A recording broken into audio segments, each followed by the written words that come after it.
လာချမ်းတောင်ပေါ်ရှိအမြင့်ဆုံးခန်းမဆောင်ကြီး။အိုမင်းပြီးကြောက်မက်ဖွယ်ကောင်းတဲ့အဖိုးအိုကမျက်နှာပြက်သွားပြီးပြောလိုက်တယ်။ငါသမီးဝေးလား။သူ့သမီးဖြစ်သူကသူပေးထားတဲ့မော်ဆောင်ကိုခွဲဖြိုလိုက်တာဖြစ်ပြီးအဲ့ဒီအဆောင်ကယူဒုံရဲ့အနီးနားရှိစံအိမ်မှာကျိုးပဲ့သွားတာဖြစ်ကြောင်းသူရှင်းလင်းစွာအာယုံခံလိုက်မိတယ်။တောင်ပြောင်ရုပ်တန်ထန်အဆင့်ကျင့်ကြံသူလာချမ်းကကိုမယုံကြည်နိုင်စွာပြောလိုက်တယ်။ဘာတွေဖြစ်နေတာလဲယူဒုံကာကွယ်ပေးထားတာတောင်မှဝေးကဘလို့အခက်ခဲမျိုးတွေးလို့မော်ဆောင်ကိုရုတ်တရက်ခွဲဖြိုလိုက်ရတာလဲဒီနေရာကလက်ချမ်းတောင်ပဲလေ။သူ့ရဲ့ကိုပိုင်နယ်မြေတွင်သူ့သမီးဖြစ်သူအနေအကြုံတွေ့ရမယ်ဆိုတာကိုသူလုံးဝမယုံကြည်နိုင်ဘူး။တောင်ပြောင်ရုပ်တန်ထန်အဆင့်ကျင့်ကြံသူလာချမ်းကချက်ချင်းပင်အနက်ရောင်အလင်းတန်းတစ်ခုအဖြစ်ပြောင်းလဲသွားပြီးသူ့ကမ်းမဆောင်မှထွက်ခွာကကောင်းကင်ယံသို့ထိုးတက်သွားပြီးယူဒုံရဲ့စံအိမ်စီသို့ပြန်တန်းသွားတော့တယ်။တောင်ပြောင်ရုပ်တန်ထန်အဆင့်အထွတ်ထိပ်အဆင့်ကျင့်ကြံသူတွေရဲ့ရွေလျားနှုံးအရဂျင်းနင်ကသူ့ရဲ့ငကားကောင်းစစ်တင်မောပေါ်မှထွက်ပေါ်လာတာနဲ့တပြိုင်နက်တောင်ပြောင်ရုပ်တန်ထန်အဆင့်ကျင့်ကြံသူလာချမ်းကသူ့ရှေ့မှာပေါ်လာတယ်။တောင်ပြောင်ရုပ်တန်ထန်အဆင့်ကျင့်ကြံသူလာချမ်းကကောင်းကင်ယံမှအဝေးရှိငကားကောင်းစစ်တင်မောနဲ့အတူဂျင်းနင်နဲ့မူးမြောက်သားတို့ကိုမြင်တွေ့လိုက်ရတော့ရှို့ဝက်စွာတုံးလှုပ်သွားပြီးပြောလိုက်တယ်။ဒါကသူ့ရဲ့အတွေ့အကြုံနဲ့အကဲဖြတ်နိုင်စွမ်းတွေရအဝေးကတစ်ချက်ကြည့်ုံနဲ့ဒီသူတွေကတာမန်ကျင့်ကြံသူတွေမဟုတ်ကြောင်းချက်ချင်းသိလိုက်တယ်သူ့သမီးဖြစ်သူမော်ဆောင်ကိုချက်ချင်းခွဲဖြိုလိုက်တာကအံ့ဩစရာမဟုတ်တော့ဘူးတောင်ပြောင်ရုပ်တန်ထန်အဆင့်ကျင့်ကြံသူလာချမ်းကအတန်ကျဲကြီးနဲ့ရေမောကပြောလိုက်တယ်ဗတာအိုမိတ်ဆွေတွေကငါရဲ့လက်ချမ်းတောင်ကိုလာရောက်လေပတ်တာလဲဆိုတာသိပါရစေဘာလို့ငါစီမလာပဲငါတပည့်ရဲ့နေရာကိုရောက်လာရတာလဲသူ့အတန်ကလေထုထဲမှာပဲတင်ထက်သွားပြီးအဲ့ဒီလိုဖြစ်နေတော့မှပဲတောင်ပြောင်ရုပ်တန်ထန်အဆင့်ကျင့်ကြံသူလာချမ်းကခြံဝင်းတွင်းသို့ဆင်းသက်လာပြီးရိုသေစွာနောက်ဆုတ်သွားကြတဲ့ယူဒုံနဲ့ရွယ်ဝေးတို့ရဲ့ရှေ့မှာမတ်တက်ရက်လိုက်တယ်။တောင်ပြောင်ရုပ်တန်ထန်အဆင့်ကျင့်ကြံသူလာချမ်းကသူတို့ထံစိတ်လိုက်နဲ့ပြောလိုက်တယ်။သူတို့ကဘသူတွေလဲ။ရွယ်ဝေးကအလင်းစလိုစိတ်လိုက်နဲ့ပြန်ပြောလိုက်တယ်။အဖေသမီးသူတို့ကိုအရင်ကတခါမှမမြင်ဘူး။ယူဒုံကလေးစားစွာပြောလိုက်တယ်။ဆရာတပည့်လည်းသူတို့ကိုတခါမှမမြင်ဘူး။တောင်ပြောင်ရုပ်တန်ထန်အဆင့်ကျင့်ကြံသူလာချမ်းကသူတို့ကိုစိတ်လိုက်နဲ့ကျိမ်းမောင်းကပြောလိုက်တယ်။မင်းတို့သူတို့ကိုမသိဘူးဆိုရင်သူတို့ကဘာလို့ငါစီရုတ်တရက်မလာပဲမင်းစီကိုလာရတာလဲယူဒုံကတခွန်းမှပင်ပြန်မပြောရဲတော့ဘူးဒါပေမဲ့တောင်ပြောင်ရုပ်တန်ထန်အဆင့်ကျင့်ကြံသူလက်ချမ်းရဲ့မျက်နှာပေါ်မှာအပြုံးတစ်ခုရှိနေစေပဲသူကလေဟာနယ်ထဲရှိဂျင်းနေနဲ့အခြားသူတွေကိုကြည့်ကပြောလိုက်တယ်တာအိုမိတ်ဆွေတို့ငါတပည့်ကမင်းတို့ကိုမသိဘူးလို့ထင်ရတယ်ဒါဆိုရင်ဘာလို့မင်းတို့ကမိတ်ဆွေဟောင်းတွေလို့ပြောရတာလဲဂျင်းနေကရှေ့သို့ခြေတလန်းတက်လိုက်ပြီးကောင်းကင်ယံမှအောက်ရှိဆန်အိမ်သို့ဆင်းသက်လာကပြောလိုက်တယ်တောင်ပြောင်ရုပ်တန်ထန်အဆင့်ကျင့်ကြံသူလာချမ်းမူးမြောက်သားနဲ့ရေဖြူခွေးကြီးတို့ကသူ့နောက်မှလိုက်ပါလာကြတယ်။ဂျင်းနင်ကဆက်ပြောလိုက်တယ်။တင်းတပည့်ယူဒုံနဲ့ဆွေးနွေးစရာလေးရှိတယ်။တောင်ပြောင်ရုပ်တန်ထန်အဆင့်ကျင့်ကြံသူလာချမ်းနဲ့တင်းသမီးကိုခစ်တလောက်ရှောင်ပေးဖို့တောင်းဆိုခြင်းနဲ့ယူဒုံရဲ့မျက်နှာပြောင်းလဲသွားပြီးတောင်ပြောင်ရုပ်တန်ထန်အဆင့်ကျင့်ကြံသူလာချမ်းကလည်းတုံးလှုပ်သွားတဲ့အစောပိုင်းကသူကသူ့သမီးနဲ့စိတ်လိုက်နေတာစကားပြောခဲ့ရင်မဲ့ဒီတားမွေးဝတ်စုံတဲ့လူငယ်ကသူတို့သားဖတ်ဖြစ်ကြောင်းသိနေခဲ့တယ်ရှင်းလင်းစွာပဲဒီလူငယ်ကကြိုတင်ပြင်ဆင်ပြီးမှလာခဲ့တာဖြစ်တယ်။ရွယ်ဝေးကစိုးရိမ်တကြီးစိတ်လိုက်နဲ့ပြောလိုက်တယ်။ရှောင်ပေးရမယ်အဖေကျမတို့သူတို့ကိုဘသူတွေမှန်းတောင်မသိဘူးအကိုကြီးကိုသူတို့နဲ့တယောက်တည်းရင်ဆိုင်ခိုင်းလို့မဖြစ်ဘူးနော်။သူမရဲ့တစ္ဆာရှိမှုကယူဒုံပေါ်မှာအချိန်ကြာမြင့်စွာကလေးကပုံအပ်ထားပြီးသားပဲ။တောင်ပြောင်ရုပ်တန်ထန်အဆင့်ကျင့်ကြံသူလက်ချမ်းကသမီးဖြစ်သူကိုကြည့်ကမျက်မှောင်ကျုပ်ပြီးပြောလိုက်တယ်။သမီးမိန်းကလေးတွေကအမြဲတမ်းအပြင်လူကိုပိုချစ်တတ်ကြတာပဲ။တစ်ချိန်တည်းမှာပဲယူဒုံကလည်းစိုးရိမ်တကြီးစိတ်လိုက်နဲ့ပြောလိုက်တယ်။ဆရာဒီလူတွေကချို့ဝက်ကြံစီတစ်ခုခုနဲ့လာတာဖြစ်ရမယ်လို့တပည့်ထင်တယ်။တောင်ပြောင်ရုပ်တန်ထန်အဆင့်ကျင့်ကြံသူလက်ချမ်းကစိတ်လိုက်နဲ့ပြန်ပြောလိုက်တယ်။မင်းဆရာကိုသာလွှဲထားလိုက်စမ်းပါ။ထို့နောက်အတန်ကျဲကြီးနဲ့ရေမောကပြောလိုက်တယ်။မင်းကငါတပည့်နဲ့တီးတန့်စကားပြောချင်တယ်ဆိုရင်မဲ့ငါကမင်းတို့ဘသူတွေလဲဆိုတာတော့မသိဘူးလေဒါကနင်းနေရိုင်းဆိုင်လို့မနေဘူးလား။ဂျင်းရင်ရဲ့မြင့်မြတ်တဲ့အာယုံကတောင်တတောင်လုံးကိုလွှမ်းခြုံထားတယ်ဒါကြောင့်တောင်ပြောင်ရုပ်တန်ထန်အဆင့်ကျင့်ကြံသူလက်ချမ်းကအတော်လေးမြန်ဆန်စွာရောက်ရှိလာခဲ့ပေမဲ့ဂျင်းရင်ကယူဒုံကိုပို့ပြီးမြန်ဆန်စွာတက်ဖြတ်နိုင်ခဲ့မယ်တိုးတိုင်အောင်သူ့မိဘတွေကိုတက်ဖြတ်ခဲ့သူပေါ်ထားရှိတဲ့အမုန်းတရားကဂျင်းရင်ရဲ့နှလုံးသားကိုဒေါသတွေနဲ့ပြည့်နှက်နေစေခဲ့တယ်ရန်သူကိုဒီမြမြန်ဆန်တက်ပစ်လိုက်ရမလားအဲ့ဒီလိုလုပ်တာကသူ့ကိုအလွယ်တကူလွတ်ပေးလိုက်တယ်လို့ဖြစ်သွားလိမ့်မယ်ဂျင်းရင်အလိုရှိတာကဒီလူကိုနောင်တရားတွေနာကျင်ကြိုက်ခဲမှုတွေနဲ့မျောလင့်ချက်ကင်းမဲ့ခြင်းတွေကြားမှာတေဆုံးစေဖို့ပဲဒီလိုမျိုးနဲ့သာသူ့နှလုံးသားထဲရှိအမုန်းတရားတွေကိုဖွင့်ထုတ်နိုင်မယ်ဂျင်းရင်ကမျက်နှာထားတင်းမာသွားပြီးပြောလိုက်တယ်တောင်ပြောင်ရုပ်တန်ထန်အဆင့်ကျင့်ကြံသူလက်ချမ်းတင့်ကိုလေးစားလို့ကျွန်တော်ထွက်သွားပေးဖို့တောင်းဆိုခဲ့တာအမှန်တိုင်းပြောရရင်တင့်တပည့်ယူဒုံနဲ့တီးတန့်စကားပြောခြင်းတဲ့အကြောင်းရင်းကကျွန်တော်လိုက်လံဖမ်းဆီးနေတဲ့ရာဇဝတ်ကောင်တယောက်နဲ့သူပူးပေါင်းကြံစည်နေတယ်လို့တန်တရားရှိလို့ပဲတောင်ပြောင်ရုပ်တန်ထန်အဆင့်ကျင့်ကြံသူလက်ချမ်းကအံ့အားသင့်စွာပြောလိုက်တယ်ရာဇဝတ်ကောင်နဲ့ပူးပေါင်းကြံစည်နေတယ်ဟုတ်လာ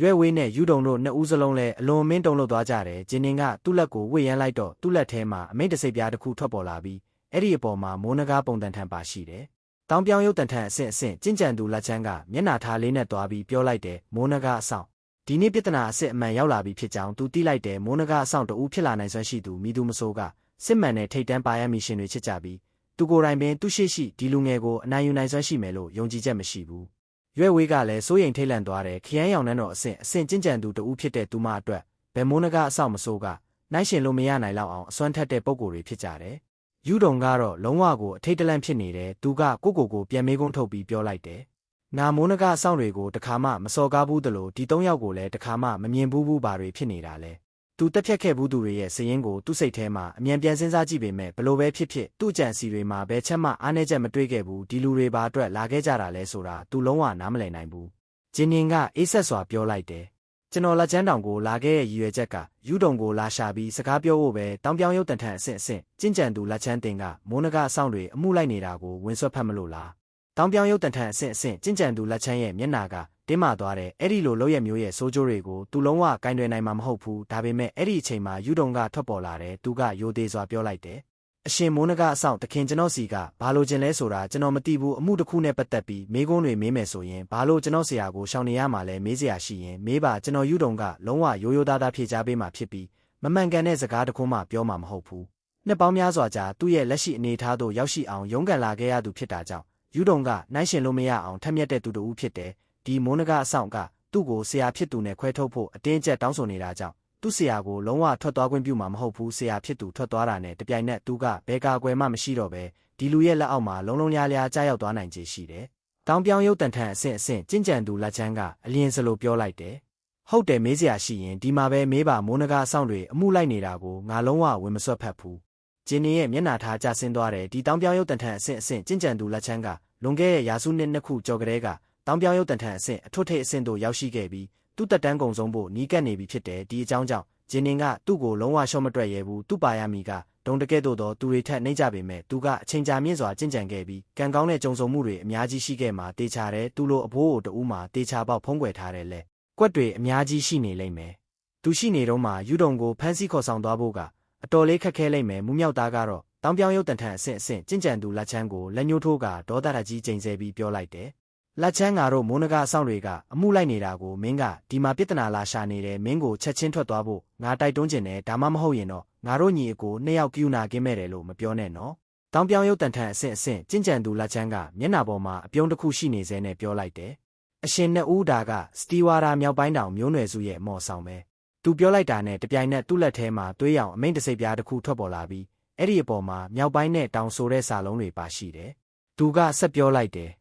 မင်းတို့ကနင်းနဂါတောင်ကိုမျက်နှာမပေးချင်ဘူးဆိုရင်တောင်မှစတီဝါရာမြောက်ပိုင်းတောင်မျိုးနွယ်စုကိုတော့မျက်နှာပေးတင်တယ်မဟုတ်လားမေးစရာရှိရင်အခုချက်ချင်းမေးပါမေးစရာမရှိရင်တော့မြင်ထွက်သွားကြပါဂျင်းနင်ကအံ့အားသင့်စွာပြောလိုက်တယ်မြောက်ပိုင်းတောင်မျိုးနွယ်စုရဲ့အမိန့်တစိပ်ပြားလားဒီအရာကတာမန်လူတဦးထုတ်ပြနိုင်တဲ့အရာမဟုတ်ဘူးပိုင်ဝေသူ့ကိုပေးခဲ့တဲ့အမိန့်တစိပ်ပြားကသူ့ဖခင်မြောက်ပိုင်းတောင်ကြားမင်းအမိန့်တစိပ်ပြားသာဖြစ်ပြီးမြောက်ပိုင်းတောင်မျိုးနွယ်စုစစ်မှန်တဲ့အမိန့်တစိပ်ပြားမဟုတ်ဘူ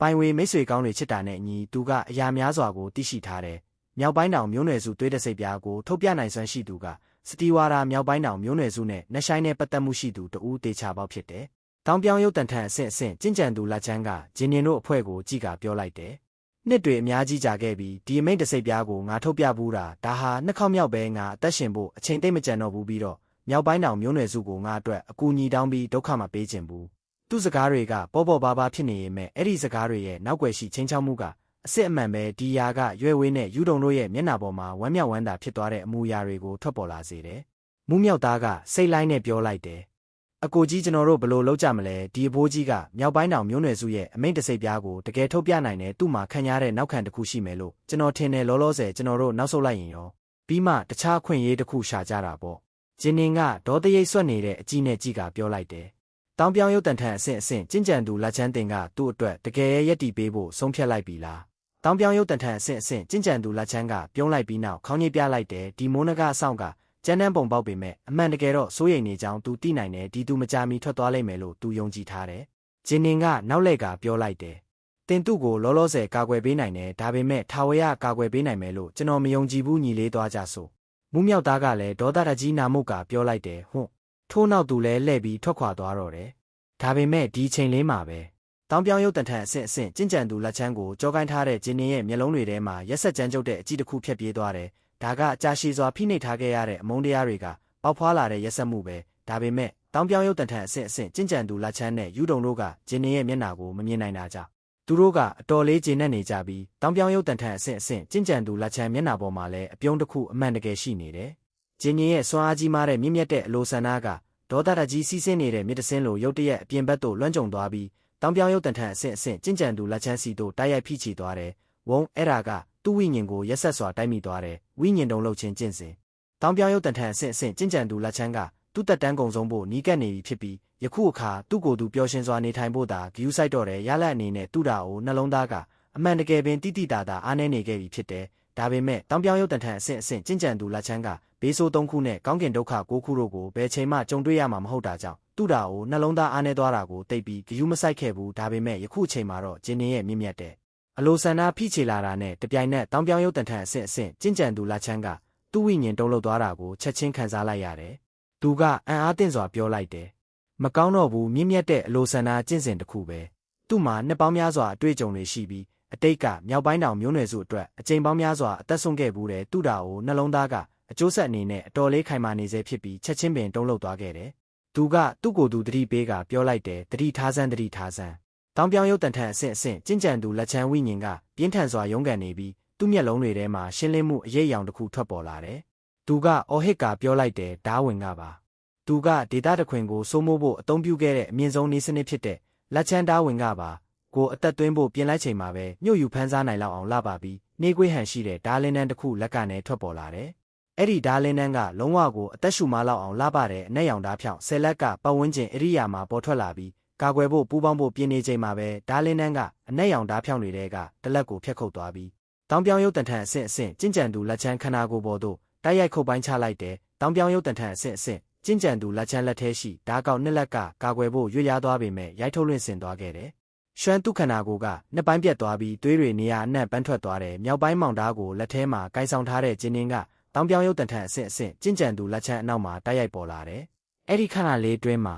သူကဝိညာဉ်တုံလှုပ်ခြင်းကျင့်စဉ်အကျယ်တာယာများကိုစုပ်ကိုင်တဲ့လက်လေးတောင်ပန်းရှောင်းတိန်ခြင်းနေစနစ်နဲ့သုံးပေရှည်တဲ့ဓာတ်မရေမတွက်နိုင်တဲ့စူးကြုံတွေကိုပါအသုံးပြုခဲ့တာဖြစ်တယ်အဲ့ဒီခဏလေးအတွင်းဂျင်းင်းကသူ့ရဲ့အစွမ်းထက်ဆုံးတိုက်ခိုက်မှုတွေနဲ့အပြေးဝပေါက်ကွဲထွက်လာခဲ့တယ်ဒီသူကအလွန်ကြာရှည်စွာအသက်ရှင်ခဲ့ပြီးမှန်းစလို့မရနိုင်တဲ့နောက်ခံရှိတဲ့အဘိုးအိုတူဖြစ်တယ်ဂျင်းင်းကသူနဲ့အချိန်သိမ့်မဖြုံးချင်ခဲ့ဘူးအကယ်၍အချိန်ဖြုံးနေရင်ဘာတွေဆက်ဖြစ်လာမလဲဆိုတာဘယ်သူသိနိုင်မလဲဂျင်းင်းရဲ့မတိစိတ်ကသူ့ကိုသတိပေးနေခဲ့တယ်ဒီအဘိုးအိုကကင်တွေချေရှင်းဖို့အလွန်ခက်ခဲလိမ့်မယ်ဆိုတာပဲအဲ့ဒီအဘိုးကိုကျေနပ်နေပြီးအလွန်မင်းယုံကြည်မှုလွန်ကဲနေချိန်မှာသူ့ကိုချက်ချင်းတက်ပြရမယ်ယူတုံတတိဝင်လာပြီးပြောလိုက်တယ်မင်းတက်လိုက်တာတောင်ပြောင်းရုပ်တံထန်အဆင့်အဆင့်ကျင့်ကြံသူလက်ချမ်းနှစ်ပိုင်းပြက်နေတဲ့ခန္ဓာကိုယ်ကိုစိုက်ကြည့်ရင်သူ့မျက်နှာကလုံးဝပြောင်းလဲသွားတယ်။မြောက်ပိုင်းမောင်ဓာတ်ကိုလက်ထဲမှာကိုင်ဆောင်ထားရင်ဂျင်းင်းကသူ့ကိုအေးဆက်စွာစိုက်ကြည့်လိုက်တယ်။သူ့မျက်လုံးတွေရဲ့ရှိရေခဲတမျှအေးဆက်တဲ့အကြည့်ကြောင့်ယူတုံရဲ့နှလုံးသားမှာတုံးလှုပ်သွားရတယ်။ဂျင်းင်းကဟိန်းဟောက်တန်ပါတဲ့အေးဆက်တဲ့အတန်နဲ့ပြောလိုက်တယ်။ကျိန်ဆဲခံအမိန့်တစိပ်ပြားဆိုတာကိုမေ့ထားလိုက်စမ်း။မြောက်ပိုင်းတောင်မျိုးနွယ်စုဝင်တွေကိုယ်တိုင်ရှိနေရင်တောင်မှငါသူ့ကိုတတ်မှာပဲ။ယူတုံမျောလင်းချက်ကင်းမဲ့သွားတယ်သူရှိကလူငယ်ကလွန်စွာကြောက်မက်ဖွယ်ကောင်းလာတယ်သူကယူတုံရဲ့ဆရာတောင်ပြောင်းရုပ်တံထန်အဆင့်အဆင့်ကျင့်ကြံသူလက်ချမ်းကိုမျက်စိတမိတ်အတွင်းတက်ဖြတ်လိုက်တယ်ထို့ပြင်အဲ့ဒီမြင့်မြတ်တဲ့အလိုဆန္ဒတိုက်ခိုက်မှုယူတုံကိုယ်တိုင်လည်းအဲ့ဒါကိုအာယုံခံမိလိုက်ပြီးခိတ္တမြခေါင်းမူသွားခဲ့တယ်အသက်ရှင်ခြင်းနဲ့တေဆုံးခြင်းကိုမျက်စိတမိတ်အတွင်းဆုံးဖြတ်ရတဲ့အင်မော်တဲ့ကျင့်ကြံသူတွေရဲ့တိုက်ပွဲမှာအဲ့ဒီလိုအချိန်တို့ခေါင်းမူခြင်းမျိုးကဘာကိုကိုစားပြုလဲဆိုတာသူအတိအကျသိထားတယ်ယူတုံကအလွန်မင်းစိုးရိမ်တကြီးဖြစ်သွားပြီးပြောလိုက်တယ်အရှင်မိုးနဂအဆောင်သခင်သူရှိကလူထံမှလိုင်းထန်နေတဲ့တက်ဖြတ်လိုတဲ့အငွေ့သက်တွေကိုသူအာယုံခံနိုင်နေတဲ့သူကဆက်ပြောလိုက်တယ်။အမားယွင်းတစ်ခုခုရှိနေတာများတေချာရဲ့လားကျွန်တော်ယူတုံကလူတွေကိုဘယ်တော့မှစော်ကားလေးမရှိဘူးတကယ်တော့ကျွန်တော်တခြားသူတွေကိုတခါမှမစော်ကားဘူးအရှင်မိုးနဂအဆောင်တခင်တင်လက်စားခံရတာများဖြစ်နိုင်မလားကျွန်တော်ကိုတက်တာကကိစ္စကြီးမဟုတ်ပေမဲ့တကယ်ရာဇဝတ်ကောင်အစ်စ်အမှန်ကိုလွတ်မြောက်ခွင့်ပေးလိုက်ရင်တော့အဲ့ဒါကဘေးဒုက္ခကြီးဖြစ်သွားလိမ့်မယ်။ယူတုံကဂျင်းရင်ကိုဖြောင်းဖျားဖို့သူ့စွမ်းကုန်စူးစမ်းနေခဲ့တယ်ဂျင်းရင်ကရေမောကပြောလိုက်တယ်လှည့်စားခံရတယ်ဟုတ်လားသူ့ရဲ့မောတန်ကြောင့်ယူတုံမှာတုံးလှုပ်သွားရတယ်ဂျင်းရဲ့ဖခင်နဲ့မိခင်ကသူ့ကိုလှည့်စားခဲ့တာဖြစ်နိုင်မလားထို့အပြင်အဲ့ဒီနှစ်ကဖြစ်ရက်တွေကိုကိုယ်တိုင်တွေ့ကြုံခဲ့ရတဲ့ဂျင်းရဲ့ဦးလေးဖြူကလည်းသူ့ဘေးမှာရက်နေရဲ့ဘလို့လို့အမားယွင်းရှိနိုင်မလဲယူတုံကစိုးရိမ်တကြီးပြောလိုက်တယ်တကယ်ရာဇဝတ်ကောင်ကပျော်ရွှင်စွာနေထိုင်နေချိန်မှာအရှင်ကတော့ကျွန်တော်ကိုလာရောက်တိုက်ခိုက်ဖို့လှည့်စားခံခဲ့ရတာပါသူ့ကိုဖြောင်းဖျားဖို့စူးစမ်းနေတဲ့ယူတုံရဲ့မျက်နှာပေါ်ရှိစိုးရိမ်ထိတ်လန့်နေတဲ့အမူအရာကိုမြင်လိုက်ရတော့ဂျင်းရဲ့နှလုံးသားထဲမှာကျေနပ်မှုလိုင်းလုံးတစ်ခုသာခံစားလိုက်ရတယ်သူ့ရန်သူပိုပြီးထိတ်လန့်လေပိုပြီးနာကျင်ကမျောလင်းချက်ကင်းမဲ့လေဂျင်းပိုပြီးဂျင်းနဲ့လေပဲဖြစ်တယ်ဂျင်းကသူ့နှလုံးသားထဲမှာရေရွတ်ကပြောလိုက်တယ် အဖေအမေဦးလေးတာကိုမြင်ကြရဲ့လားဒီယူတုံကဦးဆုံးတယောက်တည်းရှိပါသေးတယ်သူတို့အားလုံးမျှော်လင့်ချက်ကင်းမဲ့ခြင်းတွေကိုကြာဆင်းသွားစေရမယ်သူတို့နောင်တရားစွာနဲ့တည်ဆုံးစေရမယ်သူကိုယ်သူဂတိပေးလိုက်တယ်ယူတုံကဂျင်းရင်ရဲ့မျက်လုံးတွေရဲ့ရှိရေခဲတမျှအေးဆက်တဲ့အလင်းတန်းတွေဆက်လက်ကြီးထွားလာတာကိုကြည်ရင်ပုံမိုစိုးရိမ်ထိတ်လန့်လာရတယ်သူဘာလို့တင်တယ်လဲသူဘာလို့တင်တယ်လဲသူကနင်းနဂါးတောင်အတွင်းမှာစစ်မှန်တဲ့ခေါင်းဆောင်တဦးမဖြစ်လာသေးဘူးသူ့မိကိုကဘာလောကတခွင်တိရှိလာအောင်မလုပ်နိုင်သေးဘူးသူကဒီလိုမျိုးဘလို့လို့တည်ဆုံးနိုင်မလဲယူတုံရဲ့နှလုံးသားကဒီအရာကိုလက်ခံဖို့အလွန်မင်းဆန္ဒမရှိမှုတွေနဲ့ပြည့်နှက်နေတယ်သူအလိုချင်ဆုံးအရာကလက်ကွက်တွေနဲ့နေပြူဟာတွေကိုအသုံးပြုပြီးထိတ်ဆုံးတို့တိတ်တဆိတ်ဖြည်းဖြည်းချင်းတက်လန်းဖို့မဟုတ်ဘူးလောကကြီးကိုတုံလို့စေဖို့နဲ့မရေမတွက်နိုင်တဲ့လူတွေရဲ့ယိုသေးလေးစားမှုကိုခံရစေဖို့အကျွမ်းမဲ့စွမ်းအားကိုအသုံးပြုလိုခြင်းဖြစ်တယ်သူကကမ္ဘာစင်မြင့်ထက်သို့အမှန်တကယ်ပောက်ကွဲထွက်ပေါ်လာတာမရှိသေးဘူးကျေပြန့်လာတဲ့လောကကြီးကသူ့မိကိုမကြားဘူးသေးဘူးယူတုံကစိတ်ထဲမှကြွေးကြော်ကပြောလိုက်တယ်ငါစွမ်းကုန်စူးစမ်းရမယ်သူအသက်ရှင်ဖို့အခွင့်အရေးအနှဲငယ်သာရှိပြီးတိုက်ခိုက်တက်ဖြတ်ခဲ့ရတဲ့သူ့ငယ်ဘဝအစောပိုင်းရက်တွေစီတို့ရုတ်တရက်ပြန်လဲရောက်ရှိသွားသလိုယူတုံခံစားလိုက်ရတဲ့အောင်မြင်မှုဆိုတာကသူကောင်းကင်ယံတို့တက်လန်းနိုင်မယ်လို့ဆိုလိုပြီးကြာရှုံးမှုဆိုတာကမြုပ်နှံစရာနေရာပင်မရှိတဲ့တည်ဆုံးရမယ်လို့ဆိုလိုတယ်ယခုအချိန်မှလည်းအဲ့ဒီအတိုင်းပဲဖြစ်တယ်အကယ်၍သူသာထွက်ပြေးလွတ်မြောက်နိုင်ရင်သူကကောင်းကင်ယံတို့ပြန်တန်းနိုင်မယ်အကယ်၍တည်ဆုံးသွားရင်အမှန်တကယ်ပင်မြုပ်နှံစရာနေရာပင်ရှိတော့မှာမဟုတ်ဘူးယူတုံကရွယ်ဝေးစီတို့ကြီးကအလင်းစလိုစိတ်လိုက်နဲ့ပြောလိုက်တယ်ညီမလေးပါပဲဖြစ်ဖြစ်သူ့ကိုတားဖို့ငါ့ကိုကူညီပေးပါသူကသူ့ညီမလေးပေါ်ယုံကြည်တယ်လို့သူ့ကိုယ်ပိုင်စွမ်းရည်တွေကိုလည်းယုံကြည်တယ်သူ့ညီမလေးကသူ့အတွက်သူမရဲ့ကိုယ်ပိုင်အသက်ကိုစတေးဖို့တွန်းဆုတ်နေမှာမဟုတ်ကြောင်းသူအတိအကျသိထားတယ်ရွယ်ဝေးရဲ့မျက်လုံးတွေနီးရဲလာပြီးအဆုံးမဲ့ချစ်ချင်းမေတ္တာတွေသူမမျက်လုံးတွေမှဖြာထွက်လာတယ်ယူတုံကစိတ်ထဲမှအော်ဟစ်ကပြောလိုက်တယ်လှုပ်လိုက်တော့ရွှမ်းမီးတောက်စီတို့ပြန်တန်းသွားတဲ့ပိုးဖလန်တကောင်လိုပဲရွယ်ဝေးကဂျင်းနင်းစီတို့တိုက်ရိုက်ပြေးဝင်သွားတော့တယ်သူမရဲ့ခရမ်းရောင်နှန်းတော်အဆင့်ရေကန်ကချက်ချင်းပင်ပောက်ကွဲဖို့စတင်လာတဲ့ရွယ်ဝေးရဲ့မျက်လုံးထောင်တွေမှာမျက်ရည်တွေရှိနေပြီးယူတုံကိုတန်းတတဲ့အကြည့်နဲ့ကြည့်ကစိတ်လိုက်နဲ့ပြောလိုက်တယ်။အကိုကြီးညီမအကိုကြီးကိုတကယ်ချစ်တယ်။ဂျင်းနီရဲ့ရေမီးကြပန်းတွင်မိစ္ဆာရေခဲနဲ့မြေကဘာမီးရှံနှစ်ခုစလုံးပေါင်းဆက်ပါဝင်နေရဲ့သူ့ရေမီးကြပန်းစွမ်းအားကအကျိုးဆက်အနေနဲ့ရခင်ကထက်များစွာကြီးမားနေခဲ့တယ်။ခရမ်းရောင်နှန်းတော်အဆင့်ကျင့်ကြံသူတဦးရဲ့ကိုယ်ပိုင်ပောက်ကွဲမှုကသူ့ကိုအနှဲငယ်မျှပင်ရွေ့လျားစေနိုင်မှာမဟုတ်ဘူး။အကိုကြီးညီမအကိုကြီးကိုတကယ်ချစ်တယ်။သူမရဲ့အတန်ကသူ့စိတ်ထဲမှာပဲ့တင်ထက်သွားပြီးယူတုံကိုယ်တိုင်ပင်သူ့နှလုံးသားတုံလှုပ်သွားတာကိုခံစားလိုက်ရတယ်ဒါပေမဲ့ထို့နောက်သူကဒီခံစားချက်ကိုချက်ချင်းဖိနှိပ်လိုက်တဲ့သူ့ညီမလေးတို့ပေါ်ခံစားရတဲ့ဒီချစ်ချင်းမေတ္တာကလူတဦးရဲ့ဝိညာဉ်လုံးလုံးလျားလျားလွတ်မှုခံရပြီးရင်ပါသွားတဲ့အခါထွက်ပေါ်လာမဲ့တဘာဝချစ်ချင်းမေတ္တာထပ်မပိုကြောင်းသူနားလည်ထားတယ်သူမရဲ့စိတ်ကရင်ပါသွားတာကြောင့်သာသူမကသူ့အတွက်တေခံဖို့ဆန္ဒရှိနေတာဖြစ်တယ်ဝုံပေါက်ကွဲတံထွက်ပေါ်လာတာနဲ့အမျှယူတုံကချက်ချင်းပင်အဝေးသို့ထွက်ပြေးသွားပြီးအဲ့ဒီလိုပြေးသွားစဉ်သူ့လက်ထဲမှာအကောင်ပိုးမွားအတိုက်တစ်ခုကိုထုတ်ယူလိုက်တယ်သူကအော်ဟစ်ကပြောလိုက်တယ်ခလေးတို့သွားကြသူတို့ကိုတားထားလိုက်အနီးရှိမူးမြောက်သားနဲ့ရေဖြူခွေးကြီးတို့ကဝင်မစွက်ဖက်ပဲကြည်နေုံသာကြည်နေကြတယ်ဂျင်းနေအတွက်မူသူ့ပတ်ဝန်းကျင်ရှိရေမီးကြပန်းကအဲ့ဒီမျိုးသမီးရဲ့ကိုယ်ပိုင်ပောက်ကွဲမှုကိုအရင်ဆုံးတားဆီးပေးခဲ့ပြီးထို့နောက်သူ့စီတို့အုပ်စုလိုက်ပြေးဝင်လာတဲ့မရေမတွက်နိုင်တဲ့အစိပ်ပြင်းပိုးကောင်တွေကိုကြိုဆိုလိုက်တော့တယ်အေယာမရေမီးကြပန်းကြီးကိုမြင့်မြတ်တဲ့စွမ်းရည်များထက်မအားနည်းတဲ့မိစ္ဆာရေခဲနဲ့မြေကဘာမီးရှံနှစ်ခုစလုံးနဲ့ပေါင်းဆက်ထည့်သွင်းထားတယ်ဒါပေမဲ့အဲ့ဒီနှစ်ခုစလုံးကိုရေမီးကြပန်းထဲသို့ပေါင်းဆက်ထည့်သွင်းလိုက်ပြီးနောက်အဲ့ဒီနှစ်ခုစလုံးကစွမ်းအားအမြင့်ဆုံးအဆင့်တစ်တွေသို့ရောက်ရှိသွားခဲ့တယ်အဲ့ဒီဖိချေကြိတ်ချေနိုင်တဲ့တက်ဖြတ်နိုင်တဲ့စွမ်းအားအောက်မှာမရေမတွက်နိုင်တဲ့အစိပ်ပြင်းပိုးကောင်တွေအားလုံးကမြေမွန့်အဖြစ်ကြိတ်ချေခံလိုက်ရပြီးအဲ့ဒီထဲကတကောင်မြပင်တခဏလေးတောင်အသက်မရှင်နိုင်ခဲ့ဘူးစက္ကန့်နှဲငယ်ကြာပြီးနောက်ဂျင်းနင်ကိုတိုက်ခိုက်နေခဲ့တဲ့ကောင်းကင်ကိုဖုံးလွှမ်းနေတဲ့မရေမတွက်နိုင်တဲ့အစိပ်ပြင်းပိုးကောင်အုပ်စုကြီးတစ်ခုလုံးကမြေမွန့်အဖြစ်ပြောင်းလဲသွားခဲ့လေပြီဟာယူတုံကအဝေးသို့ပြေးထွက်သွားခဲ့ပြီးလှည့်စားခြင်းဝင်ကပါတစ်ခုကိုအသက်သွင်းလိုက်တယ်သူကအဲ့ဒီဝင်ကပါနယ်နိမိတ်အတွင်းဆက်လက်ရှိနေစဉ်မှာချက်ချင်းပင်သူ့ပတ်ဝန်းကျင်အရိယာကထင်ယောင်ထင်မှားတွေအဖြစ်ပြောင်းလဲသွားကလိန်ကောက်သွားတော့တယ်ဂျင်းနင်ကဝင်ကပါစီတို့ခြေတလန်းတက်လိုက်ကပြောလိုက်တယ်လှည့်စားခြင်းဝင်ကပါထဲမှာပုံအောင်နေုံနဲ့မင်းလွတ်မြောက်နိုင်မယ်လို့ထင်နေတာလားဂျင်းနင်ကအတော်လေးရိုင်းဆိုင်ပြီးမောက်မာပုံပေါ်ပေမဲ့အမှန်တကယ်တော့သူကအလွန်မင်းတတိထားနေခဲ့တယ်သူမြင့်မြတ်တဲ့အာယုံကဒီဒေတာတစ်ခုလုံးမိုင်းတရာကွာဝေးထိလွှမ်းကြုံထားပြီးသားဖြစ်ကအရာအလုံးကသူထိန်းချုပ်မှုအောက်မှာရှိနေရဲ့အကယ်၍မူလာတာကိုအဆင့်ကျင့်ကြံသူတဦးရုတ်တရက်ပေါ်လာရင်ဂျင်းနင်ကဆက်ပြီးနှောင့်နှေးနေတော့မှာမဟုတ်ပဲယူတုံကိုချက်ချင်းတက်ပစ်မယ်ဒါပေမဲ့ယခုမူကားသူ့ကိုတားဆီးဖို့မိသူမြပေါ်မလာတာကြောင့်ဂျင်းနင်ကသူ့ကိုဖြည်းဖြည်းချင်းနှိပ်စက်လိုက်မယ်ဂျင်းနင်ရဲ့နှလုံးသားထဲရှိကြာရှည်စွာဖိနှိပ်ထားခဲ့ရတဲ့အမုန်းတရားတွေကအဲ့ဒီလူကိုအလွယ်တကူတေဆုံးခွင့်ပြုဖို့ဆန္ဒမရှိစေခဲ့ဘူးလှည့်စားခြင်းဝင်ကပါအတွင်းမှာယူတုံကဂျင်းနင်ဝင်လာတာကိုကြည့်ကပြောလိုက်တယ်ပါဂျင်းနင်ကဝင်ကပါကြောင့်အနှဲငယ်မြပင်ဇဝေးစွာဖြစ်နေပုံမပေါ်ပဲယူတုံစီတို့တိုက်ရိုက်လျှောက်လာခဲ့တယ်ယူတုံကနောက်ထပ်ဝင်ကပါနီးစနစ်တစ်ခုကိုထပ်မံအသုံးပြုကပြောလိုက်တယ်ဒါဘလို့လို့ဖြစ်နိုင်မှာလဲချိတ်ပိတ်လိုက်စမ်းဒီနေရာကသူ့ဆန်အိမ်ဖြစ်ပြီးတဘာဝအားဖြင့်သူ့လက်ရှိဝင်ကပါအနှဲငယ်ရှိနေတယ်